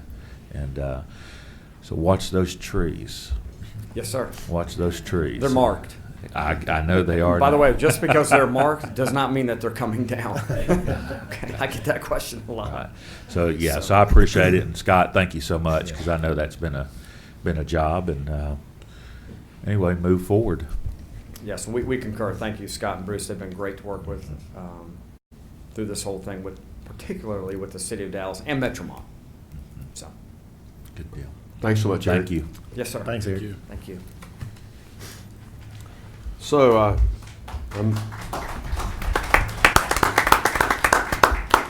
the only remaining thing on reports from committees and departments is Mr. Tommy Leonard to talk about solid waste recycling management. Hey, you won't have to work in outside every day. You can have meat in this place. It is cold. But good morning, Mr. Chairman and Commissioners, Ms. Skipper. Good morning. And our citizens, and I thank y'all for being here today. As most of you are fully aware, we are currently operating our solid waste transfer station on a 1993 design. And that was designed to provide service for about 60,000 citizens. And the last numbers that I've been able to obtain from voter registrations from Deidre is we have about 160 in our county right now, and we're continuing to experience growth in our area. And as most of you are aware that Seven Hills and Nature Walk communities have encircled our area of operation, building not far from our property lines, literally surrounding our area of operation. The Paulding County Transfer Station is in need of some major repairs and improvements in order for us to continue the service that we provide to our citizens, as well as meeting federal, state, and local requirements. And I'm requesting that each of my commissioners, when you are free and you have the time, to please come out to our facility and take a tour and see how my staff operate under extreme conditions not ordinarily found in other departments. Commissioner Crowe, you have visited us several times and even worked some hours with us on a Saturday, and I thank you for that. I really do. That means a lot. Now, many Saturdays, we have citizens and non-citizens lined up on both sides of Seven Hills Boulevard to use our facility. And at some points, it takes an average of 30 minutes once you're in that line to get up on the scale. Just to get on the scale, then you get in line waiting to get in the building, and it takes you another 30 to repeat that process to come out. We've actually seen people drive over the medians, go around the traffic. And I'm sure that this could possibly cause an issue for our first responders if they need to navigate through that area as well. I spend many of my Saturdays directing traffic to help with this issue. Our citizens do need to remember, however, that we were there in the 1980s, a long time before these neighborhoods were established, but we still have the responsibility to be good neighbors and keep the peace. We're currently in the process of an inert grinding project that's going to extend the life of our inert, and that's where we put all of our trees and shrubs and brush. That's going to help ensure that we can extend that life cycle. And I want to thank Tabitha Pollard for helping me on this project. I have always been able to walk into the finance department, and if I'm lucky, I can catch Tabitha not busy on the phone or already talking to someone in her office, and she always takes time to help me. She'll tell you one of two things, yes or no. That's it. Tabitha, you and your staff have always been super good to me, and I really appreciate what you do to ensure the fiscal integrity of our county. I walk in many mornings to conduct our daily business that we'd have to do there, and her staff is always professional and helpful, and that's a great way to start the day. Now, having said that, here we go. Additional upcoming expenses are rebuilding and replacing the existing transfer building and scale house, which are almost inoperable. We have no hot water to wash our hands at the scale house, and the toilet is ready to crash through the floor. The transfer building is in terrible condition, and I guarantee you that none of you would come and sit down and eat in our break room / office. And our pole barn is simply falling apart. By the way, 1990 called me the other day and said that they wanted their Oki dot matrix printer back. Yes, that's what we actually use, folks. We're still using that. But in May of 2017, we increased our tipping fee that the commissioners approved from $40 a ton to $45 a ton, a very slight increase for our county citizens. And our commercial rate went to $60 a ton. Now, all non-residents pay a minimum of $20 for the first 300 pounds, and then each additional 300 pounds is another $20. But prior to this increase, many other counties deferred their commercial loads and most of their municipal solid waste to us due to the low prices, our low tipping fees, and 2 of them close at noon on Saturday, and guess where they come? They come to us. It causes a major flood on our operation. But we need to keep in mind that this landfill was designed to serve the citizens of Paulding County, not all of Metro Atlanta. And it's vital that we maintain control of our transfer station. For example, we accepted 550 loads of dirt from the Macklin Road Water Department project. If the Paulding Board of Commissioners would have had to pay for that, it would have come to a price tag of nearly $360,000. Dirt's expensive to move. Now, this week has been kind of a difficult week for me. I've received a lot of comments and visits from several of our citizens that are against what we have requested in the fiscal year 2019 budget to correct these issues. I think many of our citizens are misinformed as the urgent need for these renovations. We have not made any improvements to the transfer station since 1993. 25 years. We're a 6-day-a-week operation, and it takes a toll on our personnel, our equipment, and our facility. We were blessed to be able to replace, long overdue, with a front-end loader and a bulldozer. And I promise you, to the citizens of this county, I will make my staff available to give you a tour of our current facility and explain the exact needs that we're dealing with. But through it all, on our most recent state inspection, we scored 100%. That's because there is, thank you. And the reason why is because there is no quit in my staff. We maintain over 168 acres in-house. That includes grass cutting, weed eating, bush hogging, while they still perform their normal regular duties. Out of the 7 of my employees, 5 are certified landfill operators through the state of Georgia, which I am also. And these are a bunch of great guys. And this past year, we were able to add Amanda to our staff. She's our lady scale house operator. But even when people are cussing us out, and it happens, threatening us with bodily harm, one lady actually threw a cell phone at my female operator.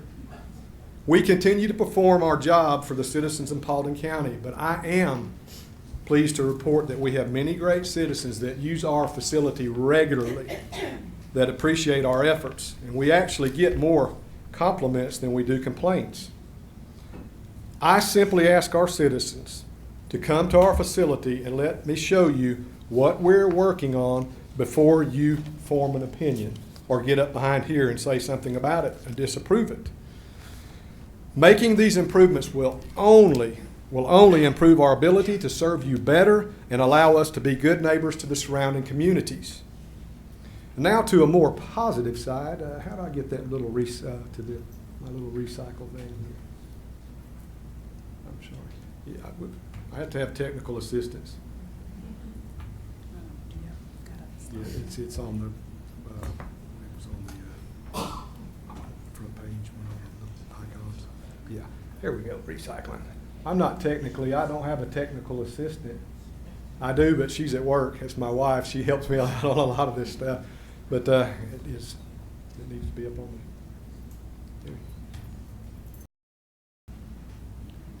there he is. We were saved by the person in the back. Thank you, Angela. I appreciate it. But now to a more positive side that I want to share with you all is a brief update on our recycling division. You'll see some current numbers there. I did not go to the Ann Lippman School of Charts and Pie Charts and Graphs, but this is the best that I could come up with. But it does tell us Ann has his impressive charts, if y'all have never, I know y'all have noticed them. But you'll notice here on this, it gives you a breakdowns in tons of the fiscal year 2017 and 2018. Our county recycling center is located right next to the transfer station, and for our citizens, for a complete list of items that we accept, please visit paulding.gov, and if you'll click on the departments and then go to the recycling link, it'll give you our hours of operation, directions, and things that we take. Recycling is an extremely good way to reduce the amount of materials that wind up going into the solid waste stream. And as you can see from the charts of those 2 fiscal years, you'll notice an increase in overall tonnage for 2018.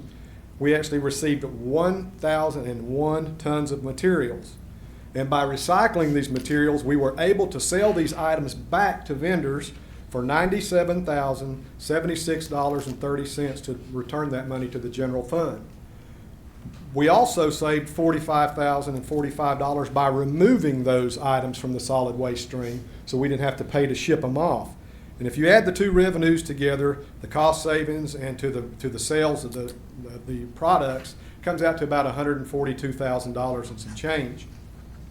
Now we keep exploding. With the exploding growth that we have around our center, it's extremely hard to keep up. And once again, our staff is working hard to provide a level of service that is acceptable for the size of our staff and our facility.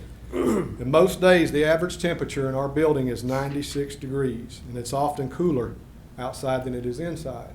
So we work in the extreme heat every day. People say, well, you've got an air conditioner in your break room. Well, folks, let me tell you, there's no work in the break room. It is all in that 96-degree warehouse and are either outside on that gravel with our citizens. We also have a full-time executive director for Keep Paulding Beautiful, Mr. Robert Cabrera, who is actually working at the recycling center today, so I can be here to do this. He joined our team, and he's accomplished some amazing results, and we need to have him come to the BOC one day and just explain some of this more to you. His leadership has been tremendous.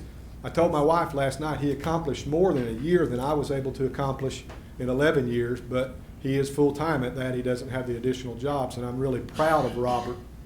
And I've attached a summary report, and I've also got some in the very back. And this is a report that we have to send to Keep America Beautiful each year. And some of them, they're back on the table and taken.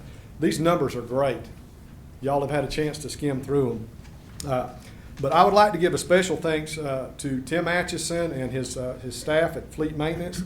They keep our machines running so that we can accomplish our mission. And I tell you what, folks, Paulding County has a lot of tired old iron out there that needs to be replaced. But Fleet has gone well above their normal duties to help us on many times, coming out on Saturdays or taking us somewhere to we could borrow a backhoe and drive it back out there so we could accomplish our missions.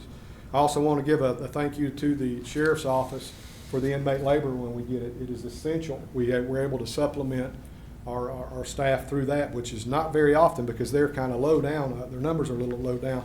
But if my staff were here, and maybe they'll get to watch this, I want to thank them from the bottom of my heart because they are the best bunch of motivated people I have ever had the pleasure to work with.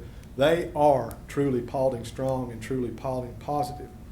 Now, if any of you have any questions that I need to answer, I'm going to hang out because I want to be right up front with you and transparent. I want to answer every question that you have and after this meeting.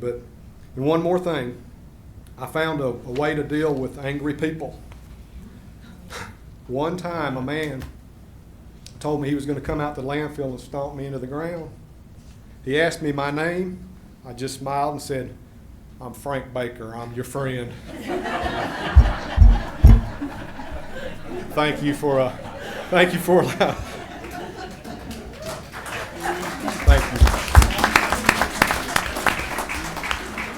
Any questions? I'm going to try that. Good job. I knew Frank would like that. Tommy, thank you for all that you do. Thank you. And I know some of y'all might think that he was overzealous or maybe even exaggerated, but I had an experience some time back. I was hauling a load in, and in front of me, the employees were there, and this guy was using, horrible language referring to this person. And I was on my phone, I was in a truck with a diesel run, but I heard part of it, and I asked the employee, so what did he say? And he told me. I would not have took it had I been that employee. I would have turned him around, even if it meant my job, and said, get out of here. And I asked Lonnie about how we could do that, and she was let me know we just couldn't do that to everybody. But they put up with a lot, so I had the privilege, and it was a privilege on a very cold day to go out and work on a Saturday after knowing that the traffic was out in the street, and I wondered how they dealt with that. And I've had calls saying, hey, I just went through the dump over there. This guy took $10 and he put it in his pocket. He didn't put it in the building. So this is the way that works. When you come through and they're backed up, it's your lucky day. Because what they'll do, they say, we're not going to wait, just give me $10 and go on. Well, they put the money here and then put it in the building lately. And I did that personally. Of course, they didn't know I was a commissioner. They thought I was working at the landfill, and that was fine. And so I experienced it with them. And these guys do a great job day in and day out. And I realized the facility itself is dilapidated. It's broke down. Scott has drawn a plan at one time to make some things. But you really do need to go out and examine it for yourself before you make judgments on what we should or shouldn't do out there. Thank you, Tom. Can I just say one more thing? On addressing that money issue, what we do now, especially on Saturdays, when you come out there, our people will be identified by a safety vest, and the new ones that'll say Paulding County will be here soon on the back. We pre-print tickets. So every ticket, when a person comes through, when we take their $10, regardless if you want that receipt or not, you're getting it. That counts for the money. There's no dishonesty in my staff, I promise you. They're a great bunch of people. Most of them own 30, 40 acres, and they're working out there doing what they want to do. You know what I'm saying? These are not people that need to steal or try to cheat the county. They are a great bunch of people. That issue has been resolved, and we hope it has been. But if anybody has any questions or answers or questions about that, please let me know. We want to be straight up at 6 o'clock always. Okay. Well, and one of the reasons that you're doing what you're doing the way you have to do it is because of the facility that you're working with, and we got to get those folks off the road. This is where we go back to talking about the budget, and we talk about the cost of doing business. And when you go through a 10-year period and you don't update some things that you need updated, eventually you have to pay.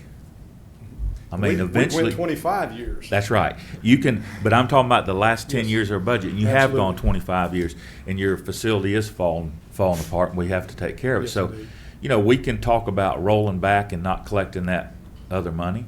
If you look at the 10-year digest of the school system, you're going to find out that they're in the exact same spot. Yes. 10 years ago, where they were, they're within $500,000 of collecting taxes of the same amount right now today. Okay, they're in the same spot we're in. But we're going to have to do something to that facility one way or another. And it's either going to come from income that we bring in, or it's going to come from fund balance, or it's going to come from a little bit of both. And one thing you're going to look at is you're going to see a little fund balance leave, or you're going to have that 6.5, or you're going to do a rollback. And I go back to saying there is a cost to doing business. And we've got to make some improvements to there becomes a time where you got to put the new roof on the house. Yes. You just got to put the new roof on the house. Yeah. You can patch it and you can do what you want to do for years and years, but eventually somebody's got to come along and help you put the new roof on. So I appreciate your work. You're doing a fantastic job with what you've got, and you've never complained. You've always let us know the facts. And but whatever you have, you're going to keep moving forward and doing the best you can with what you got. And I appreciate it. Just let everybody know that you're Frank Baker and you're the friend. Right. Well, it'll be fine. We have accomplished so much for so long with so little. We can accomplish almost anything with nothing. That's right. Have a great day. Thank you, Tom. Yeah, Tommy, you didn't mention it, but I have comment that we're authorized, correct me if I'm wrong, to have 2 additional transfer stations in the county. Future solid waste plan calls for 2 additional transfer stations and 2 recycling centers. Braswell, Hiram, Dallas, and Paulding County have all signed off on these, and that is the future. So that's something we're going to have to deal with down the road, but right now we need to fix what we've got to get us to that next level. Yeah. Okay, on public participation. On public participation on agenda items, we have Mr. Joel Larkin, who signed up to talk about the Rickshaw Real Estate, old business number 1.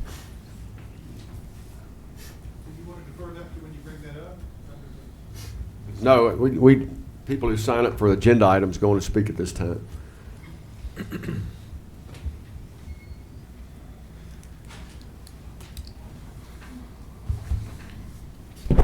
Good morning. I'm Joel Larkin with Sam's Larkin Huffman Valley in Marietta. Morning. And Morning. Pleased to be here on behalf of Rickshaw today. We've been before you a couple times previously and have discussed this pending rezoning action. And we got pretty close to a resolution of it before. There were a number of different conditions that were proposed by staff and the Planning Commission. And I believe we got down to where there's two conditions that the applicant has difficulty with. And I don't know if you've received it, but I filed yesterday an amended and restated constitutional objection. Did y'all receive that? I think it was in your packet. All right.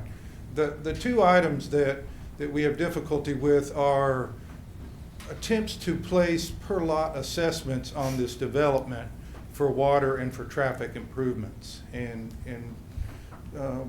backing up to this zoning, this is a zoning that has been filed from R2 to PRD, and it's not been filed in an effort to increase the yield or change the character of the area.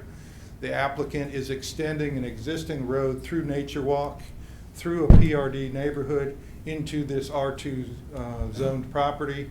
And the purpose of the rezoning application is to allow him to adopt the development standards from the PRD, the setback and other standards, so that we'll have a uniform development. The yield is essentially the same. We don't know exactly till you plat it out, but he's not trying to increase the yield that he can get. What he's trying to do is to have a uniform neighborhood. And the way your staff is currently handling this is, if you come in for development under the existing zoning, they're not trying to assess you these per lot fees, particularly for water. But if you change the zoning, regardless of what you've done to the yield, they're attempting to recoup capital investments that are already being recouped in the tap-on and other fees. And it's our position that this is unfair, and it creates an unfair competitive disadvantage. This builder would have to charge $2,500 more for each home here that other builders on currently zoned properties don't have to charge.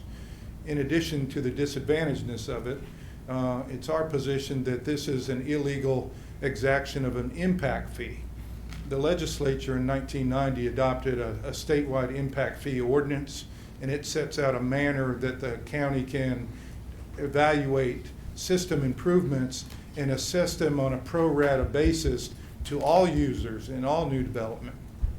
And it's a complicated process, but it's designed to promote fairness. And the county hasn't chosen to do that. Instead, they're trying to recoup it on a selective basis from selective individuals. And we think that violates both the Constitution and the impact fee ordinance. So, we're prepared to move forward with the zoning to promote the uniformity. But if we can't get the uniformity without these additional assessments, then I think the developer will probably move forward and develop it under the R2, which won't necessarily be the best result for the county, because you'll have a different look for the neighborhood that'll be a little bit out of character. And we're prepared during your discussion to respond to any questions that you have, and Mr. Stevenson is here also. Thank you, Mr. Larkin. And Mr. Stevenson also signed up. Would you still like to come forward and speak? I'll wait for questions.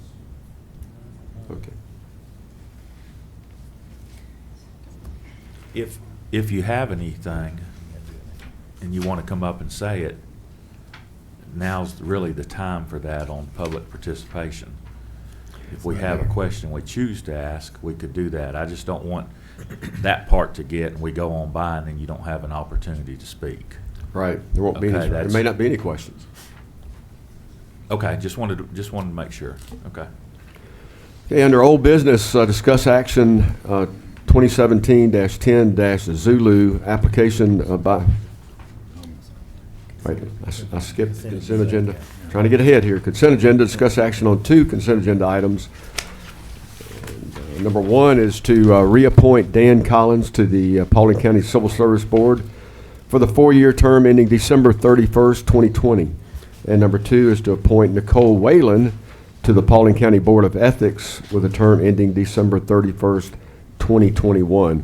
Would any of the commissioners like to move that to regular business? Okay. Moving on to old business now, discuss action on 2017-10-Z, application by Rickshaw Real Estate, LLC, to rezone approximately 50.57 acres from R2 suburban residential to PRD planned residential development for subdivision development in Seven Hills. Property is located in land lots 484, 485, 524, 525, and 556, District 3, Section 3, north of Nature Walk Parkway, east of Williams Road. Post 4, the recommendation by the Planning Committee, by the Planning Board, is approval 501 with 19 stipulations. It was tabled from the December 12th, 2017 Board of Commissioners meeting and the March 13th, 2018 Board of Commissioners meeting. Ms. Lippman to report and update us.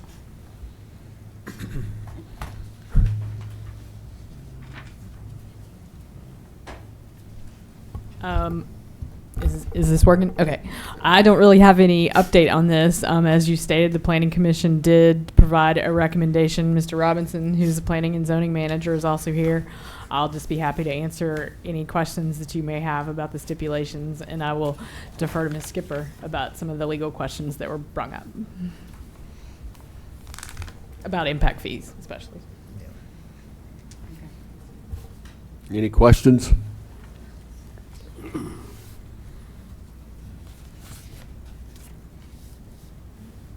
All right, we're going to move forward then. Hang on. Impact fees. Well, last time I said hang on earlier, we had all kind of people come speak. And so I just want to make sure we don't pass this by if there's something that we need to discuss. Just give it just a second. I would like to say that this was brought before, I believe in the process, and it was brought before the Planning and Zoning Board. And we had another applicant that day, if I can remember correctly, but that's been a long time, Chris. We had another applicant that day that had some of the same stipulations. And the other applicant made the comment, it's hard to tell him what to do and him accept it and let the next applicant, which is this one, not go by the same stipulations. And so I know there's several things that can be done, and we vote on this tonight. And if the applicant on this needs to talk to anybody today after the meeting, or if we get done with the 2 o'clock meeting, if there's anything you want to discuss so that we bring it up for discussion tonight, you're more than welcome to. But the other applicant that went through that zoning process agreed for those stipulations. And I personally am just one vote, but I'm just letting you know, I can't change what was done. I can't change something for you that we already approved for somebody else. And I just want you to know where I stand before 7 o'clock comes tonight. And so if you need to move in a different direction, or if you need to talk to us or give us a call, whatever needs to happen, I just want you to be aware of it. I don't want you to say later, well, you didn't tell me. So I'm letting you know where I stand on it. And I think the staff, all of our staff, our DOT, our water, our community development, that work together on these applications, because they look at what's going on there today and what kind of impact it's going to have in the future on down the road. We can say we're just extending a road, but today we're extending that road. Tomorrow, somebody may want to extend that road again. Next year, somebody may want to extend that road. And all I know is 10 years from now, we might have just a real long extended road with no other way to get out. And I want us to be careful, do our due diligence, and do what we need to do. So if you need to talk to me later today, just feel free to. I plan to be here all day, and I may be busy from now till, the 2 o'clock meeting, but give me a call, let's talk. But I wanted you to know where I stood before 7 o'clock tonight. I don't want you to say, well, you didn't let me know. So anyway, Thank you. I had one question. Mr. Larkin, I know that one of the stipulations that you have an issue with is number 9. Which is the other one?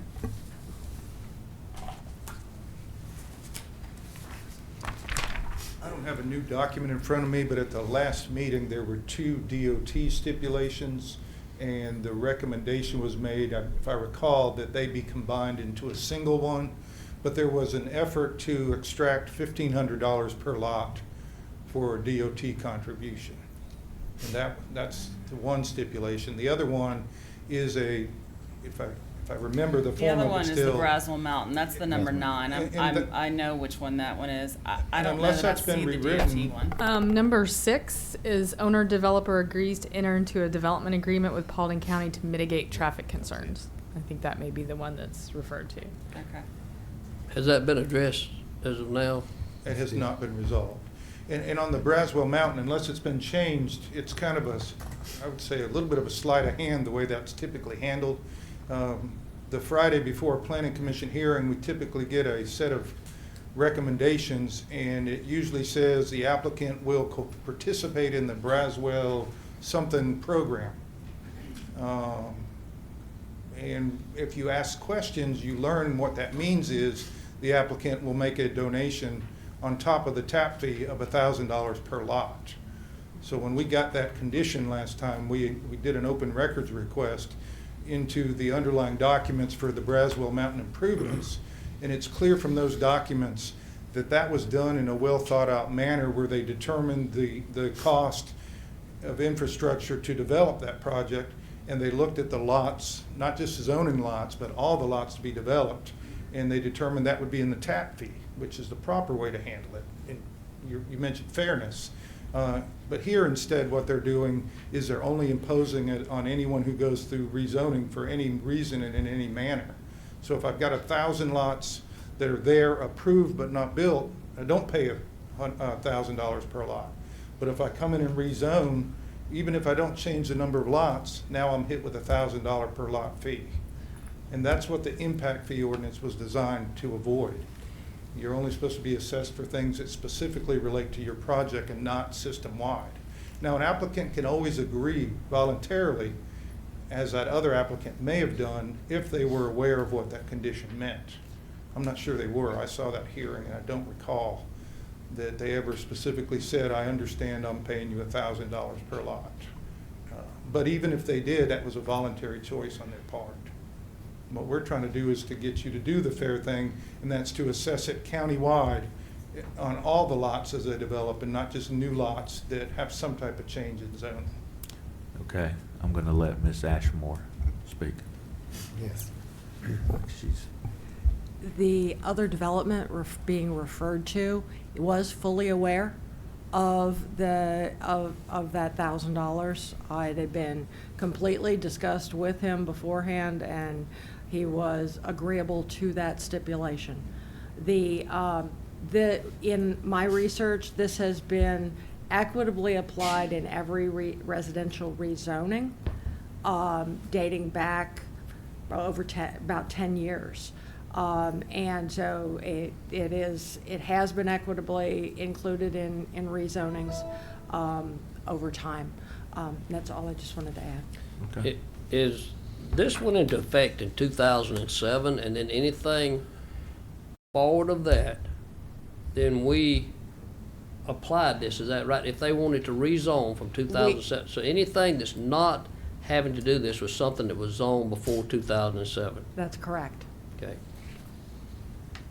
But everybody has complied with it from that point on? Yes. Okay.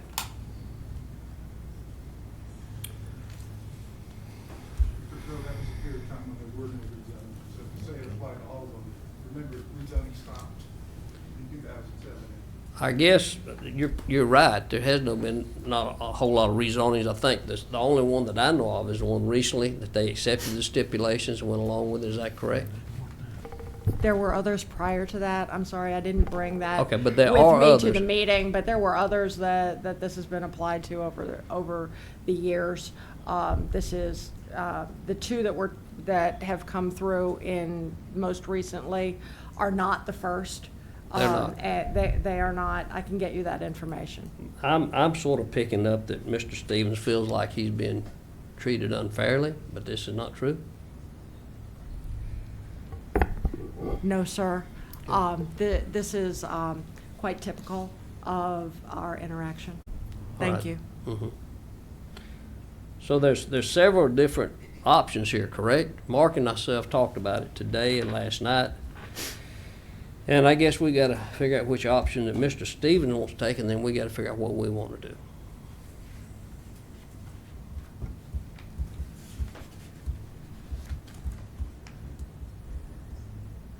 Any more comments? No, sir.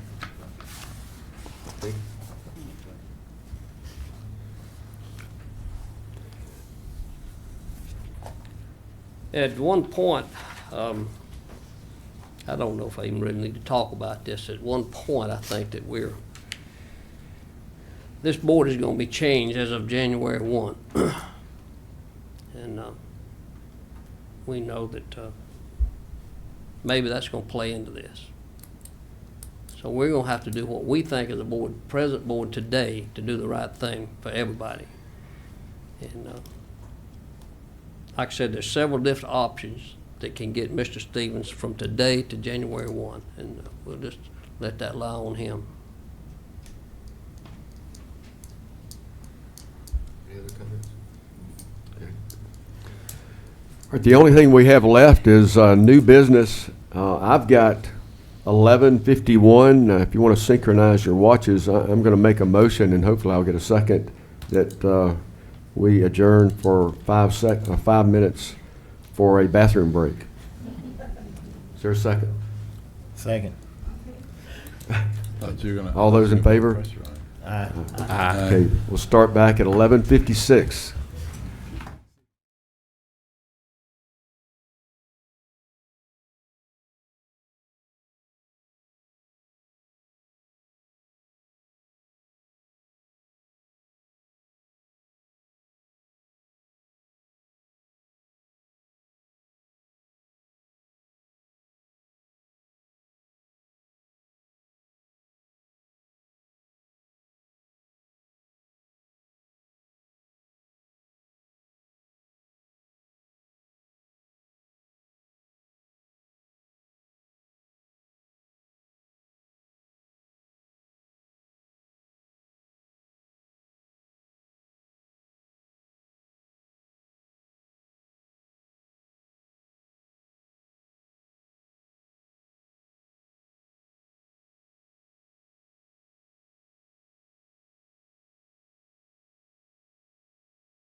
this time, I'll call the regular session, work session back to order.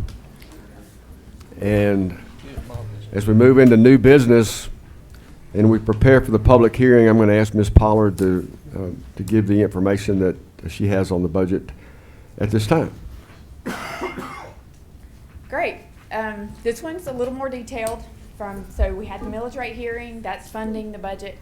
This is specifically where the other revenues come from and what the other, where the expenses go. So I've got a couple of handouts that I did in the back, and I think they're all pretty important. I'm not going to spend a whole lot of time. As most of you know, we could be here till 2 o'clock. I would love every bit of going through this for that long, but I'll try to refrain myself. But I have a draft budget that everybody should have a copy of. If you don't, there's some more hopefully in the back.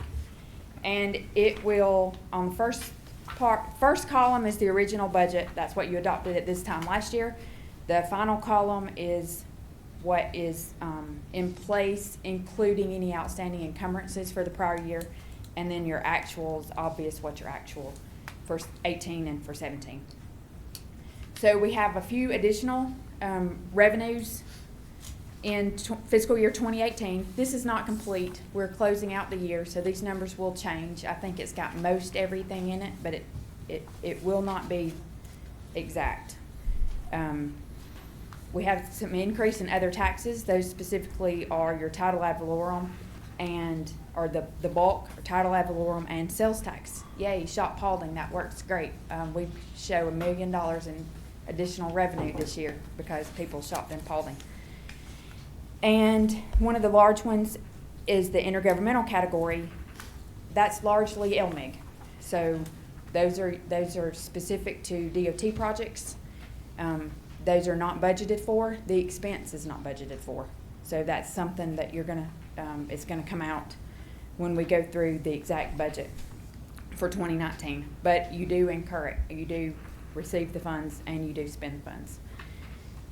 Investment income, interest rates are rising. So on the amount that we have invested, we do see some more interest than we have in previous.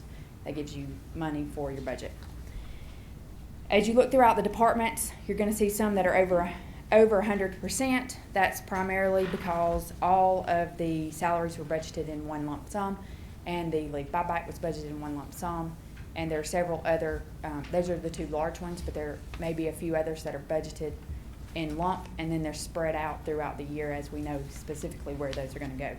So I'll have budget amendments that come back to you in August, and it won't be to approve any additional expenditures, but it'll be to fix that. So it'll be to move those funds around. If you look over to the last page, you will see almost halfway down, you'll see total expenditures under the 2018 column is 66.6 million. Excess of revenues were 4 million. And then if you look down to the next section, proceeds from sale of assets, there's some land in there as well as some surplus property that we auction off through GovDeals if anybody's interested in purchasing some of that surplus property, surplus equipment. Then you have operating transfers out. This corrects a few things that we've done over the past few years, and so I just want to bring those to your attention because they'll be in your budget amendments as well. So you don't have any surprises at that time. Landfill, $750,000. We purchased $550,000 worth of equipment this year. Landfill doesn't bring in enough money to pay for that purchase of equipment, so it's purchased through the general fund. This transfers it to the landfill to make that purchase. We have jail land, $2.1 million. Hopefully we'll get some of that money back once the jail project is complete. If it comes in under, you'll be able to replenish some of that money, but currently it comes out of your fund balance.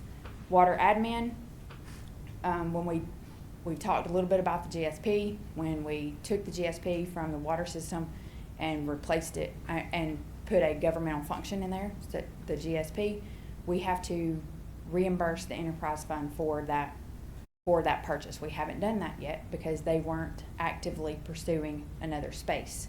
So now they are, and that money needs to be put towards that property.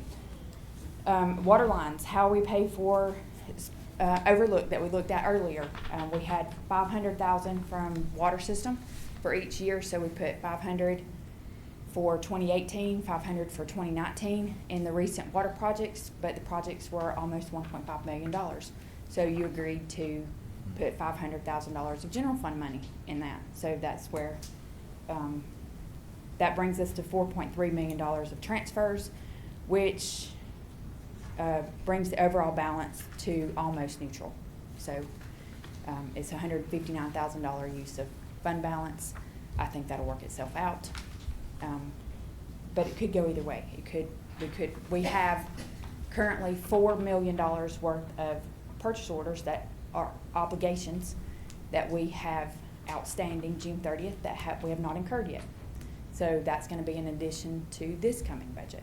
So if you adopt a budget at $73 million and then you have those outstanding obligations that roll over, you're actually going to have a budget, as you do here from original to final, of $77 million.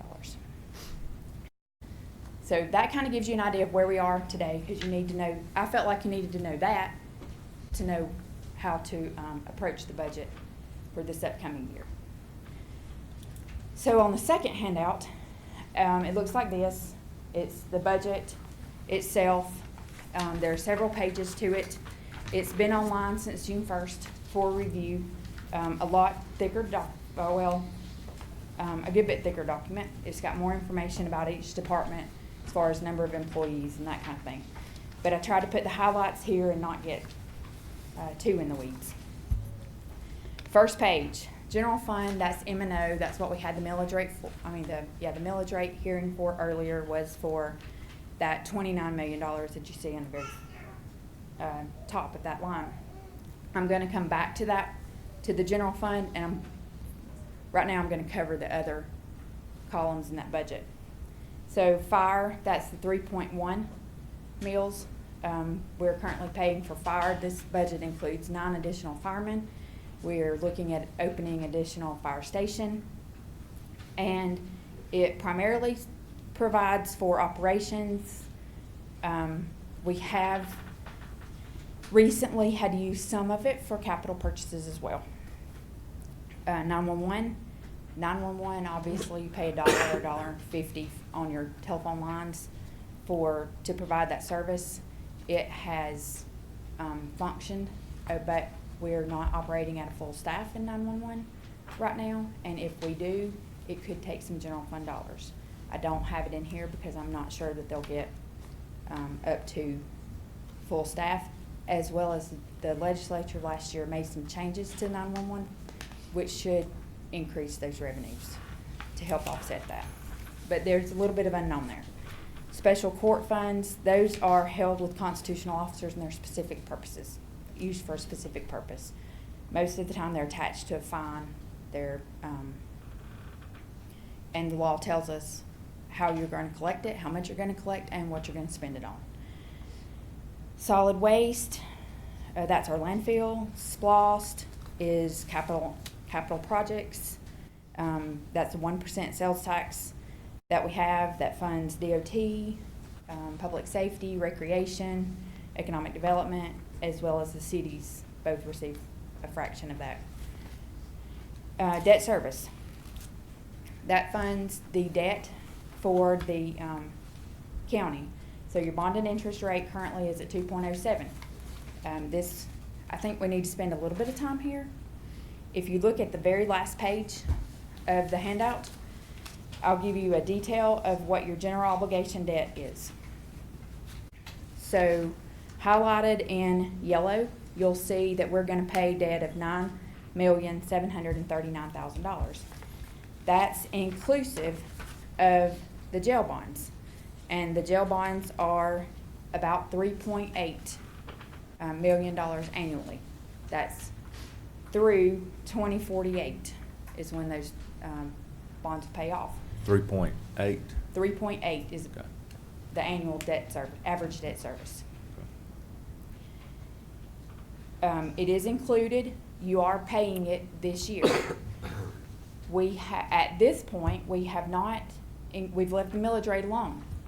The millage rate, if you take the 9.7 and you turn the page to your revenue bonds component units, this is a list of all the debt that we're paying.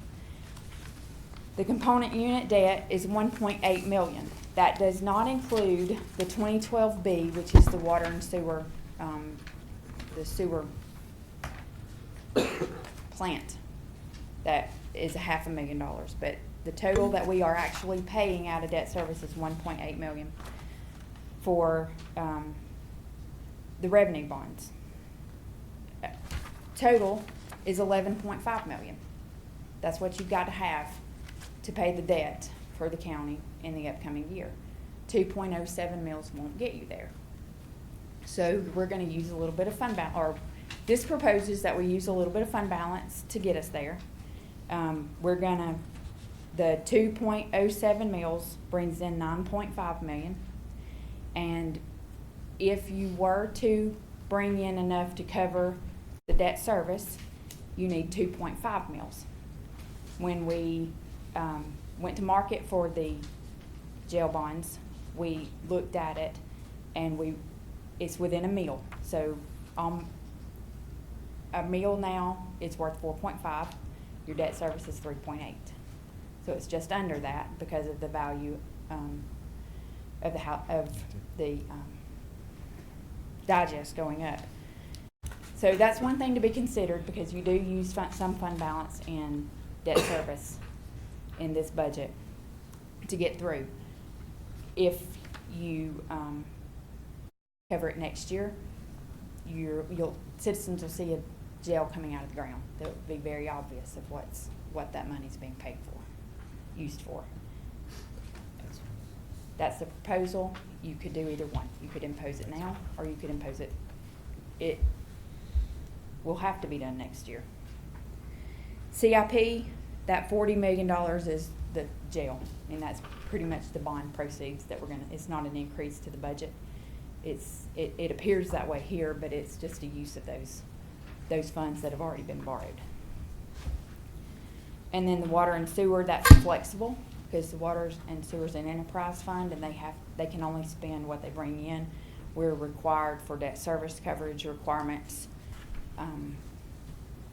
So there's the annual process like we do for general fund isn't as important for water and sewer, because you have to look at those every time you award something on the agenda. You need to look and see if they can afford that to be able to move forward with the revenues that they have coming in. So all that makes sense? Any questions on funds? And I'm going to go back to the general fund budget, unless you have questions.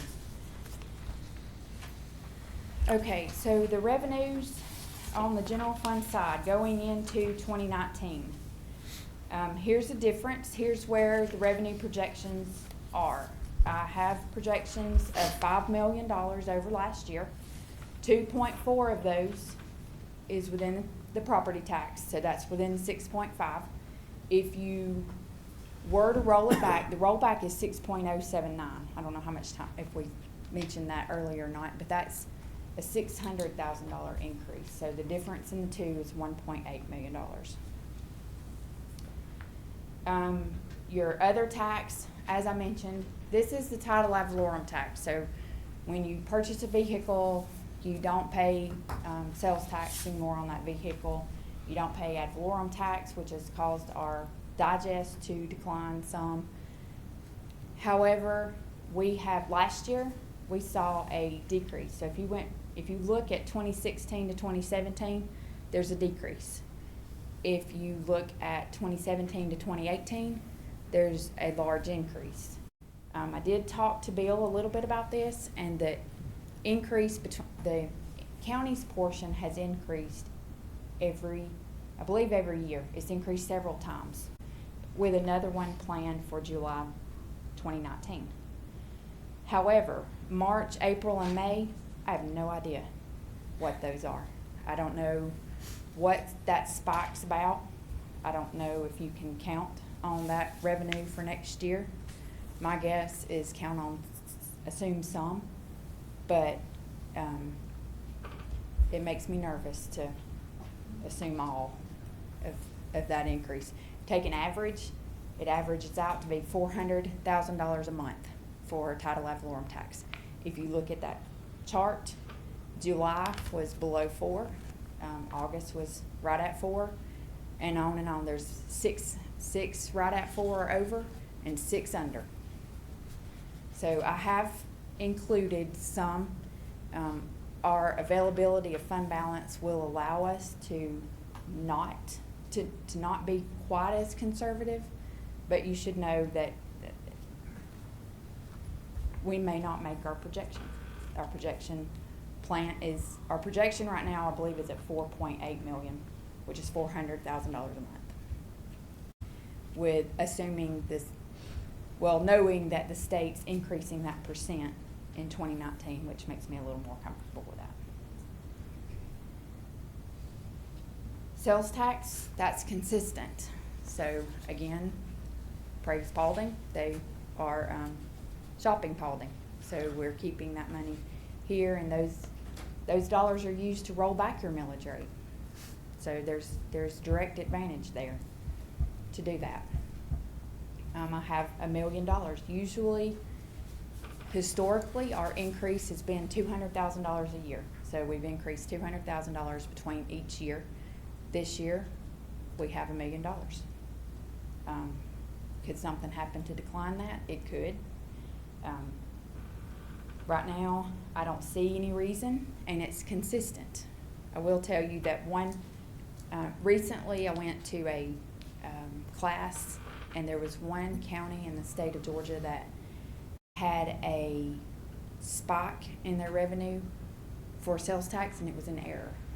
And they received the money, and the Department of Revenue sent them a notice and said in 60 days you need to return those funds. And so they had to stroke a check. I believe it was about $5 million. I don't want to be there, but well, you and I talked about that the other day, and that's a scary spot to be in, and whether you have to stroke that check or they don't pay you for the next so many months. That's right. So I think you got to be careful, and you can't always count on all of it. You can assume you're going to get most of it, but you can't. That's scary. Right. That's right. It is a little easier to see it happening every month, and it's pretty consistently the same increase month to month. Makes it look realistic.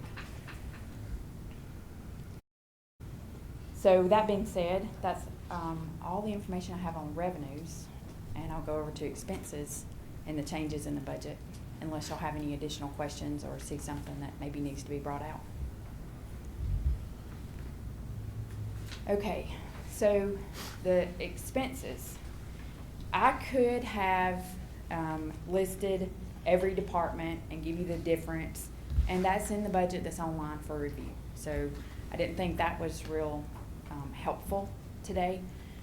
So what I did was I listed out some of the things that we've incurred over the past, and to kind of give you an idea. Have I included everything? No, but I tried to include the most relevant. So we had salary adjustments. We've discussed that quite a few times, which increased the budget of about $800,000. Those are the adjustments that are already in place. That's not an adjustment to be put in place. The benefits, we had an increase to our benefits, which didn't provide for any additional coverage. It didn't change anything. It was just an additional cost. The 2018 full year of new employees. So last year you adopted some employees, and often what we'll do is we'll stagger those hire dates. We can't hire all at one time anyway. So we'll hire on October 1, January 1, or March 1. So you only get a fraction of the year. So to make those 2018 a full year, you've got to incur $517,000 more dollars. 2019 new employees, the new employees, and those are listed on. So you have your budget, then you turn, it's numbered page 4, and I apologize if it's not.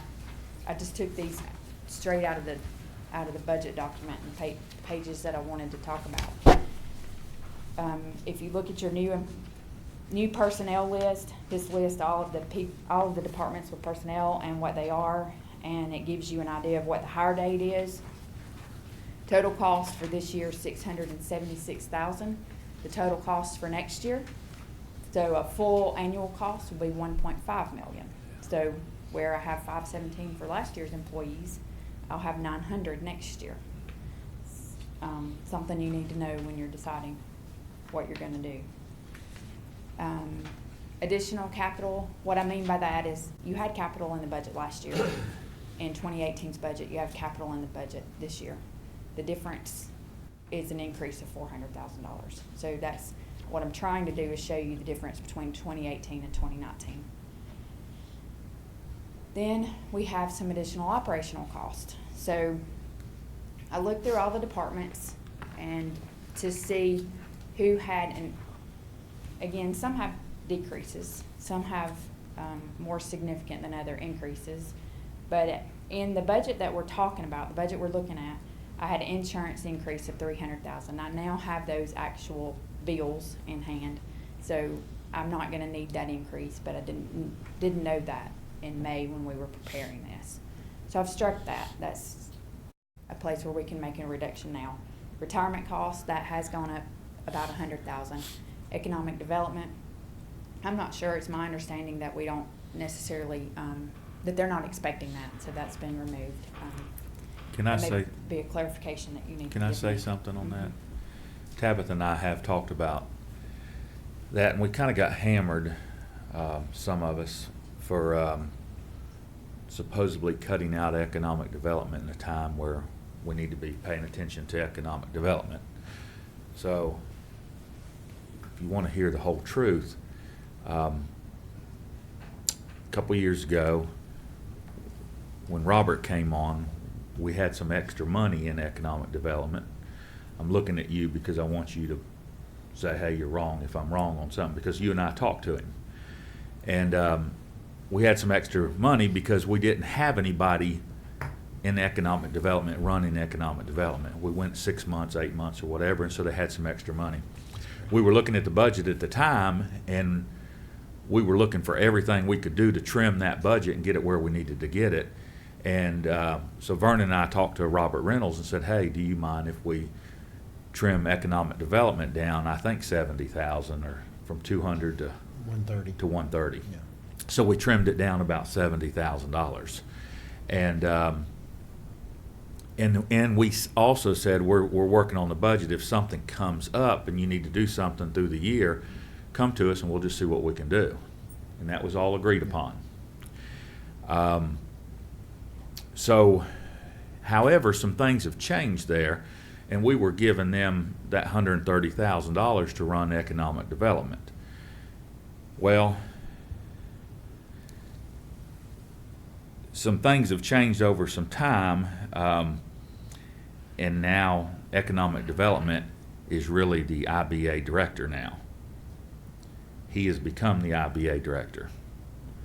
And the IBA has bonds, of which 2011 Series A and Series B, of which we're paying, which I think comes out to roughly $658,711 a year that we're paying. And so, not to bring up anything negative, just to present you with the facts. We have got to get together, and I've asked for it for a year and a half. And I don't have to agree with what we do. I don't have to agree. I don't have to get my way. But, Mr. Chairman, we've got to get together with IBA/Airport Authority, whoever's owning which project out there that they're owning, wherever it is, and whoever's in charge of it, on these bonds, because we are paying $658,711 a year for film studio, water tower, corporate hangar, and that's the taxpayers. And then we got some taxpayers upset and throwing rocks, and I can take it, because we have trimmed economic development a couple years from 200 to 130, And now we're showing it on the screen that we took it out of the budget. Well, we trimmed it from 200 to 130 was agreed upon.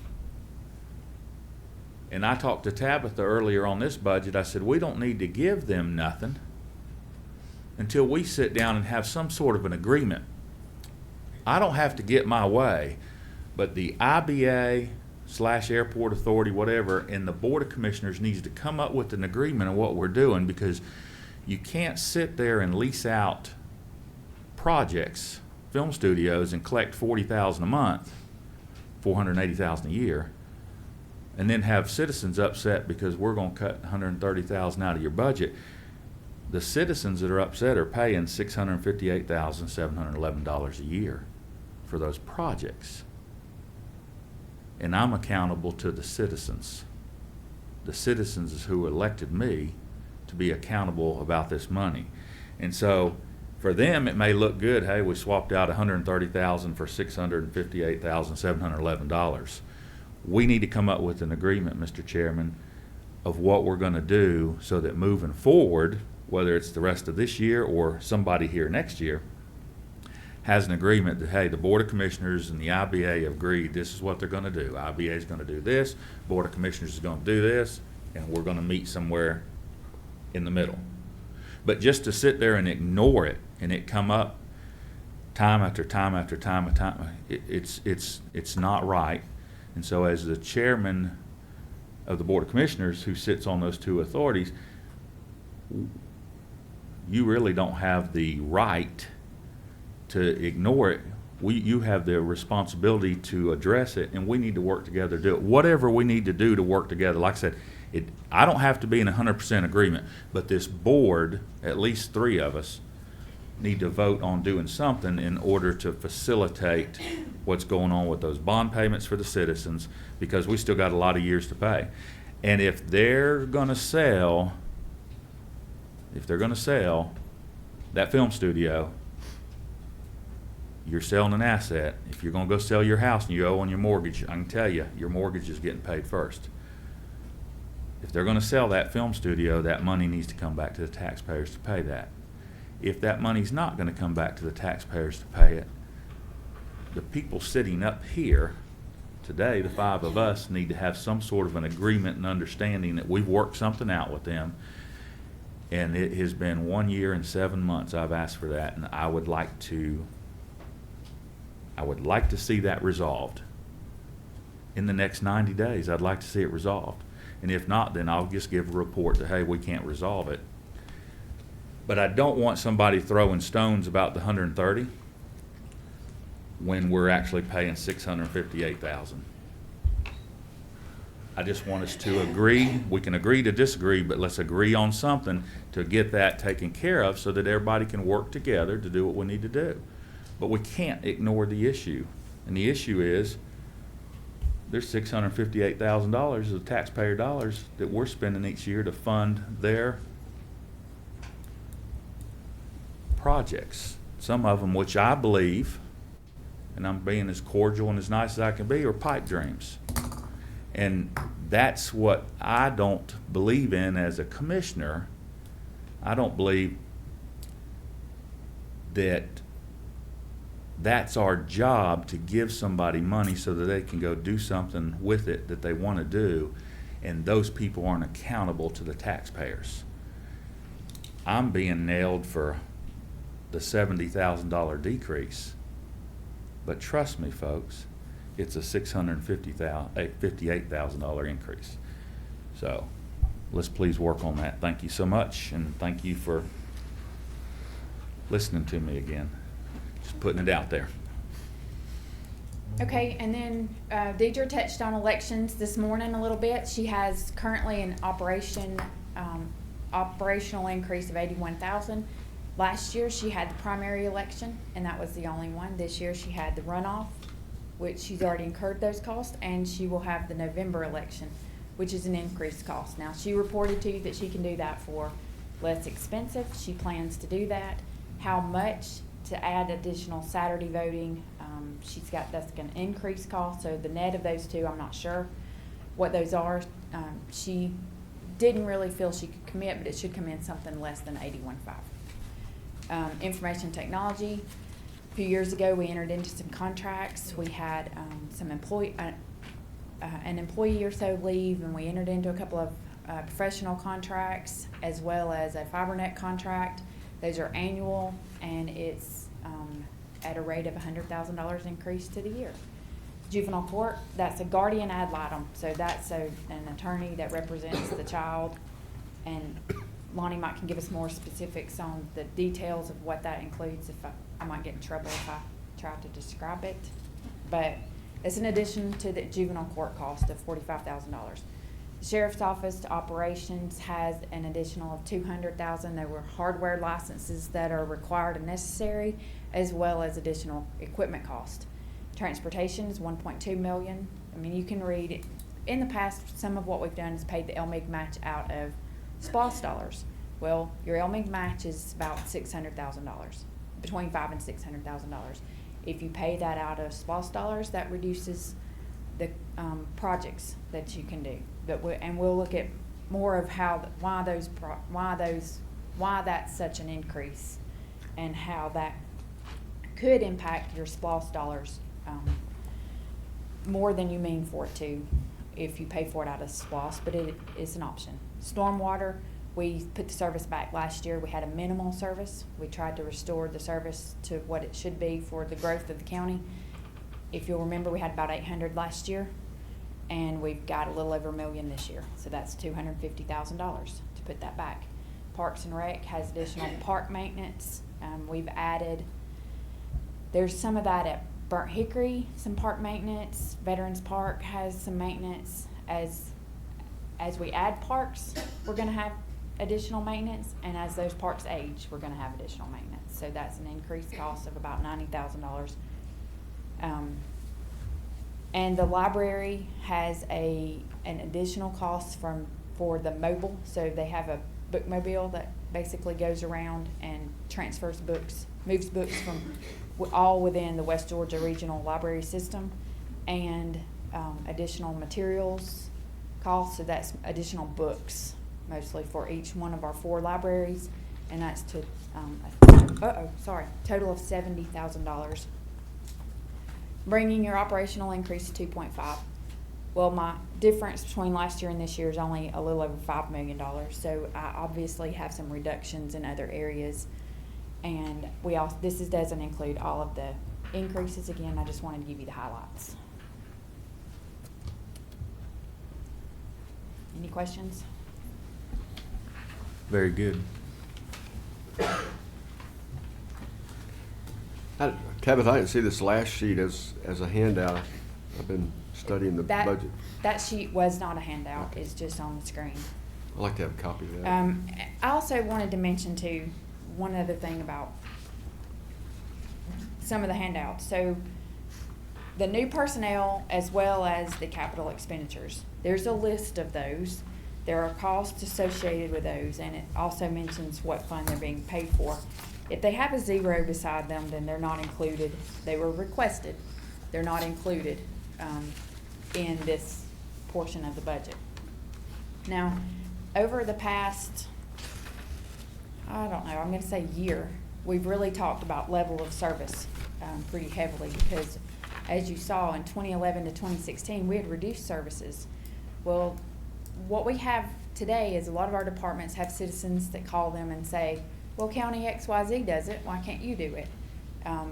Why do you have potholes? Why do I ran across one, and now my rim's bad on my tire. And all of those are services that we try to provide, and we have as best we can. We are limited sometimes by funding of those services. So if what we're trying to get to, what we would like to get to, and is impacted by the capital projects, is the level of service that the citizen requires. So need versus want, that depends on what the level of service is that you're looking for. If you are, for instance, and not picking on anybody, I don't mean to do that, but since everyone was here and heard the comment about the drone, There's a couple of ways you can look at that. We purchased equipment in here last year to the tune of $90,000 so that we would have better coverage of your meetings and that we could stream them live. Well, this gives Channel 23 the ability to get activities of the government out. So a perfect example is RCR water. So you can go out there and you can see what's going on at the reservoir, and you don't have to actually go out there to see it. You can see it online. You can see the jail because we have a camera out there. This gives us the ability to be able to get information about activities that are going on with the county. Maybe they're interested in, but work won't allow them to come. So they'd like to see it. But if that's not a need to the citizens, they don't want to see more or be able to, they can come out, then that becomes a want. But that's different from person to person. The DOT has some weather-related equipment. Well, that again, there again you have a need versus a want. If you've got somebody at home that doesn't need to get out, that's not a need. To the working person, that becomes a necessity. So it's level of service is what we're trying to get to, and what the citizens actually want us to provide in that level of service. Well, we've talked about the meetings and streaming the meetings and a drone. I think it's not only a level of service to provide something for citizens that can't be here or maybe don't want to take the time to be here, but yet they can watch what's going on live here now. But you talk about a drone, and I can understand the citizen having a different opinion about that, but a lot of it is because we have worked hard to open up government. We want you to see what's going on, good, bad, and different. We want you to see the business of the county right here. I mean, that's why we talk about some of the things we talk about. It may not always be the most exciting thing in the world, and some of it may seem like there's some arguing or whatever, or some disagreeing, but you have 5 people. I always say when I go at home tonight, there'll be 4 of us at the dinner table, and I'm sure not everybody's going to be happy about everything. But it also does another thing, that when you stream live these meetings, when you've got the camera on top of the building looking at your jail site being built, when you've got a drone that you can go out and you can do what you need to do out at the reservoir in different locations to let the public know what's going on, it informs the public, it lets them know where their tax dollars are being spent, and it helps the employees because we don't get those phone calls asking those questions, because a lot of them are already answered, which allows us to get busy and do the work of the citizens again. And I hope that what it does in the long run is it makes for a more positively Paulding and upbeat about, hey, what's going on? Hey, they're not hiding nothing. There's a camera on the building. You can see what's going on at the jail. And hopefully all those construction workers will do right there. All right. Hopefully we've told them there's a camera on top of the building. Yeah. Okay, so another important factor of interest, I guess, George Jones and I was having a conversation. A lot of times we want to take the millage value of a mill this year and compare it to the value of a mill at its height in 2008. Well, that's great, but you can't forget the increased costs that have occurred from 2008 until 2018 budget. 2018 digest feeding 2019 budget. So George put together a few interesting facts. And again, our population numbers obviously are estimated. So you have an increased population, you have 100 additional miles, you have your cost of asphalt per road mile has increased $40,000. Your riprap, $10 increase, 62%. That's quite an increase on DOT. So that affects both your SPLOST projects that you can provide as well as your general fund dollars and makes them go up. The other large one, in 2008, we were cutting our own right-of-way, and now we're contracting 550 miles 4 times a year, and we've done it 2 times a year. We've just gradually increased that over time to $770,000 in annual cost turf maintenance, 65 acres, within the median. So those are some increased costs that affect that $1.2 million that you saw in DOT's budget for the current year. Sure looks good, though. It looks good. It looks good. It's a service that's expected. It sure is. So, If again, you don't believe it, level of don't do service. it. I can Level tell of you it'll be service. expected. So, And we'll open it up for public comment. So I will officially call the public hearing portion of the budget to convene. So any citizens, we've narrowed the field a little bit, but hopefully there will be someone in the audience here that would like to give their opinion or give their thoughts on the budget for 2019.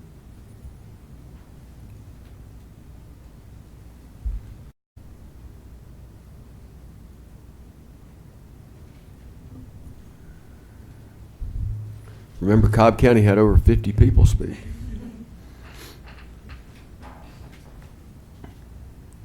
Well, I'll say two things, Dave, not specifically related to this budget, but one, comment was made about the equipment purchase we made for the cameras and upgrading the system in this room, and I can't even count the number of comments and the expressed appreciation that has been mentioned when I've been talking to people about their ability to be able to turn this meeting on while they're at their desk working and keep one ear on this while they're doing the regular business. And so I was excited to get that in. I'm glad to see this board do that. The other thing, we just mentioned mowing, and I was driving through a county around the 4th of July, and it wasn't our county, and I won't say which county it was because I know those commissioners and I appreciate them. But there's out in Dallas along 278, they put up those American flags so far apart, and I was going through a county that had done that, but the grass was 2 feet tall, and as you can appreciate the effort and the patriotism, but it just looked, it didn't look great. And so I said I really appreciate that mowing and the work that's been done by this board to make things look good, because as they look good, people come in and spend more time here, and it has a good effect.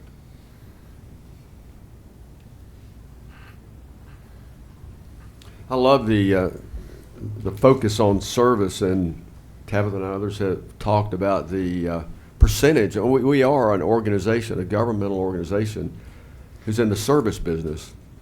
And we have employees that make up 62% of our entire budget is salary and benefits for people to provide service.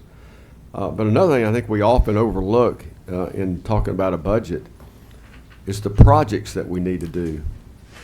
The projects like sewer extension, so that Longhorn wants to move up at Crossroads. They're just not going to come without sewer. So the ability to have money available, or at least some funds available, to do water distribution, one of Tony's passions and mine also, or to do a conference center or to do aquatic center. That I've had tons of citizens talk about how they would use that, whether they're scuba divers and just want to practice, or whether they're our high school swim teams, or just for pleasure and exercise. So in my view, all we're doing is, we're maintaining a basic level of service. But, my vision is that we would be able to put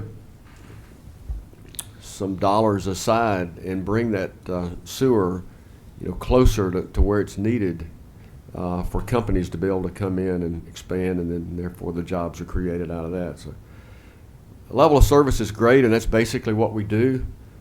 But I think there's a lot higher goals that we have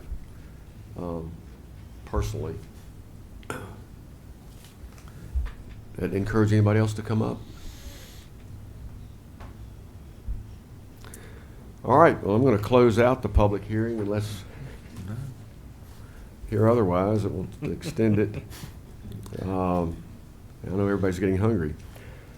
So we'll move on to new business number 2, which is discuss action to approve contract for services between Paulding County and Shepherd's Rest Ministries Incorporated to provide shelter and services for battered women and children. And Miss Catherine Melton, she's hung on a long time here this morning. Thanks for being here, Dr. Melton. Mr. Chairman and Commissioners, this is a continuation of an agreement that y'all have had with Dr. Melton and her group. And it's specific to the uniqueness of it is it's specific for the use of a shelter for the battered women and children that they come up from time to time here in Paulding and need assistance. So again, it's a continuation of what we've done in the past. And I'll be happy to take any questions, and Dr. Melton's here. Do you have any questions of her? 20 years old now. And they do the TPOs? Yes, additionally they do that, and I have some direct knowledge of that, being in the court system as long as I had. So I've known Dr. Melton now, I guess now running on 6 years, and she's always done a really great job with that service. And additionally, the service that we're talking about today, specifically for this this contract, is for the shelter aspect of it. So, but she not only assists the court system out, but she also assists the sheriff's office. And I know the sheriff was here a little bit. Oh, I think he's still back there in the back. And so, it is a service that the sheriff's office does get assistance from too, from time to time, and there definitely is a need for it. And she is unique because she's the only one that's doing that for us here in Paulding County. Very good. Class act. Yes, thank you for your work. Thank you so much. Thank you. New business number 3 is discuss action to approve the Board of Commissioners to directly purchase ductile iron pipe and fittings from American Ductile Iron Pipe Company for up to $2,500,000 for the Richland Creek Water Supply Program Phase 2 transmission main and the booster pump station project. And thanks for you hanging in here so long, Kelly Comstock. You bet. Good afternoon, Commissioners. Good afternoon. Good afternoon. This is related to the Phase 2 pipeline and booster station project that was awarded back in May to Garney Construction.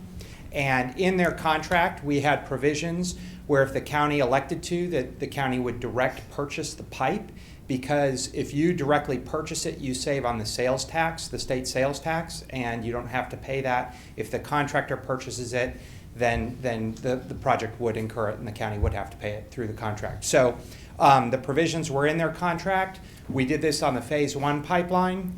It's worked very well. You save about 7%. So on the $2.5 million, it's about $175,000. So it's a significant savings. And the way the contract is written, there's no additional risk to the county. They still have to handle the ordering, the shop drawings, the logistics, the delivery, all of those same services the contractor has to provide. So there's no additional risk to you. It's just savings. So we're recommending that you elect to move forward with that. We don't have the finalized number, but it could be up to $2.5 million. They're finalizing the lay schedule as it is now, but it'll be somewhere between $2 and $2.5 million. Very Any good. questions? Thank Okay. you. Thank you. Thank you. Thanks so much. New business number 4 is discuss action to approve the Board of Commissioners directly purchase the booster pump station from EFI for $2,293,560.83 for the Richland Creek Water Supply Program Phase 2 transmission main and booster pump station project. Yes, and this is the exact same thing, but the other component is the booster pump station. So the two large material components are the pipeline, and then this is the booster pump station. That's a packaged booster pump station that's basically assembled at the factory, shipped in several different components, and assembled on site. It'll be a building that resides beyond the DDS facility on the backside of the Watson complex. So once again, this was actually pre-selected by the county, pre-negotiated to be part of the contract, and the provision was within the Garney contract to allow the county to directly purchase and all of the logistical coordination still falls on the contractor. So no additional risk associated with this to the county as well. This will save about $161,000 with the 7% sales tax savings. So we're recommending to move forward with that and save that money as well. For both of these items, the Garney contract will be reduced because the county is going to be directly purchasing those. So there'll be a negative change order that's issued to reduce their total contract amount accordingly. Any questions? It's a no-brainer. Oh, okay. Yeah. Thank you very much. New business number 5 is discuss action to approve the FAA federal tentative funding of $150,000 for an estimated $13,888 Paulding County Airport Authority match for design, primary surface improvement, and additional wetlands mitigation. I think everyone received the email a couple of days ago with the letter from Commissioner McMurray, Georgia DOT, that was signed by Intermodal Director Carol Comer, which spells this out. It is just one of the steps of the process. That's about all I could say. Mr. Tibbetts is here from the airport as the director of the airport. If anybody has any questions for me or him. Okay, I'll just briefly add that I believe everybody's aware that the way Georgia handles the FAA money, we are what's known as a block grant state. So all of the FAA grant money for your general aviation airports in the state of Georgia is given to Georgia DOT, and they manage those grants on behalf of both the state of Georgia and the FAA. So they have a goal of issuing one and only one contract to each airport each year to keep their workload manageable. And each contract might contain multiple grants or multiple projects. Part of that process is at the beginning of the state fiscal year, which is now, they issue what amounts to a budgetary announcement to each of the airports to let them know what to expect during the year. And because there is a match requirement with these grants, they request an acknowledgement from each airport sponsor, basically stating that we commit to the grant and to the match, our percentage of the match. Under the contract that we have, the intergovernmental agreement, we, the airport authority, will be responsible for that match. We're not going to reach out to you. Now, it will be paid for, of course, with the transfer money that comes to us under the terms of that agreement. So in that sense, you are paying for it, but it's under what's already negotiated in the IGA. So basically, every airport gets a minimum of $150,000. Unfortunately, this year, our airport is getting the minimum, the $150,000. We had $600,000 promised to us last year, almost for the terminal area expansion project, and that was lost due to the lawsuit that we had. The state is waiting to see what's going to happen in the future before they reinstate those funds. So at this time, the only money that we have in play is the $150,000 from the FAA, which is the guaranteed, not guaranteed, but it's the minimum that they give to each airport every year. And our match at that will be $13,888,000, which will be provided by the Paulding County Airport Authority. We're not asking for additional funds from your board for that. And I'll be happy. Oh, one other thing, what is that to cover? You'll see it's kind of vague. It says design primary surface improvements. The actual grant will be written later in the year, but what they intend is that money will be spent on improvements to our primary surface. That's the runway and 500 feet on either side. So this could be projects such as moving those dirt hills that we already know are in violation, tree mitigation, marking of the pavement. Our pavement marking is now 10 years old and needs to be remarked. And they're intending for us to use this for design services in preparation for whatever the construction project would be for next year. And that's how Georgia DOT and FAA do it. They tend to split these things up into a design contract and an actual construction contract. And so they're putting us on notice that this year they would like us to focus on designing primary surface improvements for our primary runway. So happy to answer any questions on any of that. It's pretty simple and straightforward. All right. Yeah. Thank you. Thank you. Thank you. That is the conclusion of our regular business. We have the need to go in executive session for personnel and perhaps litigation, pending litigation. So,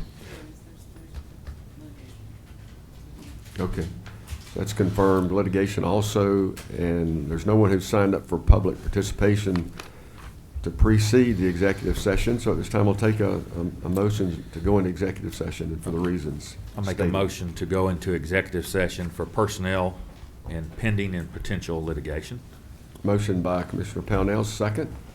Second. Second by Commissioner Collette. All those in favor say aye. Aye. We are adjourned into executive session.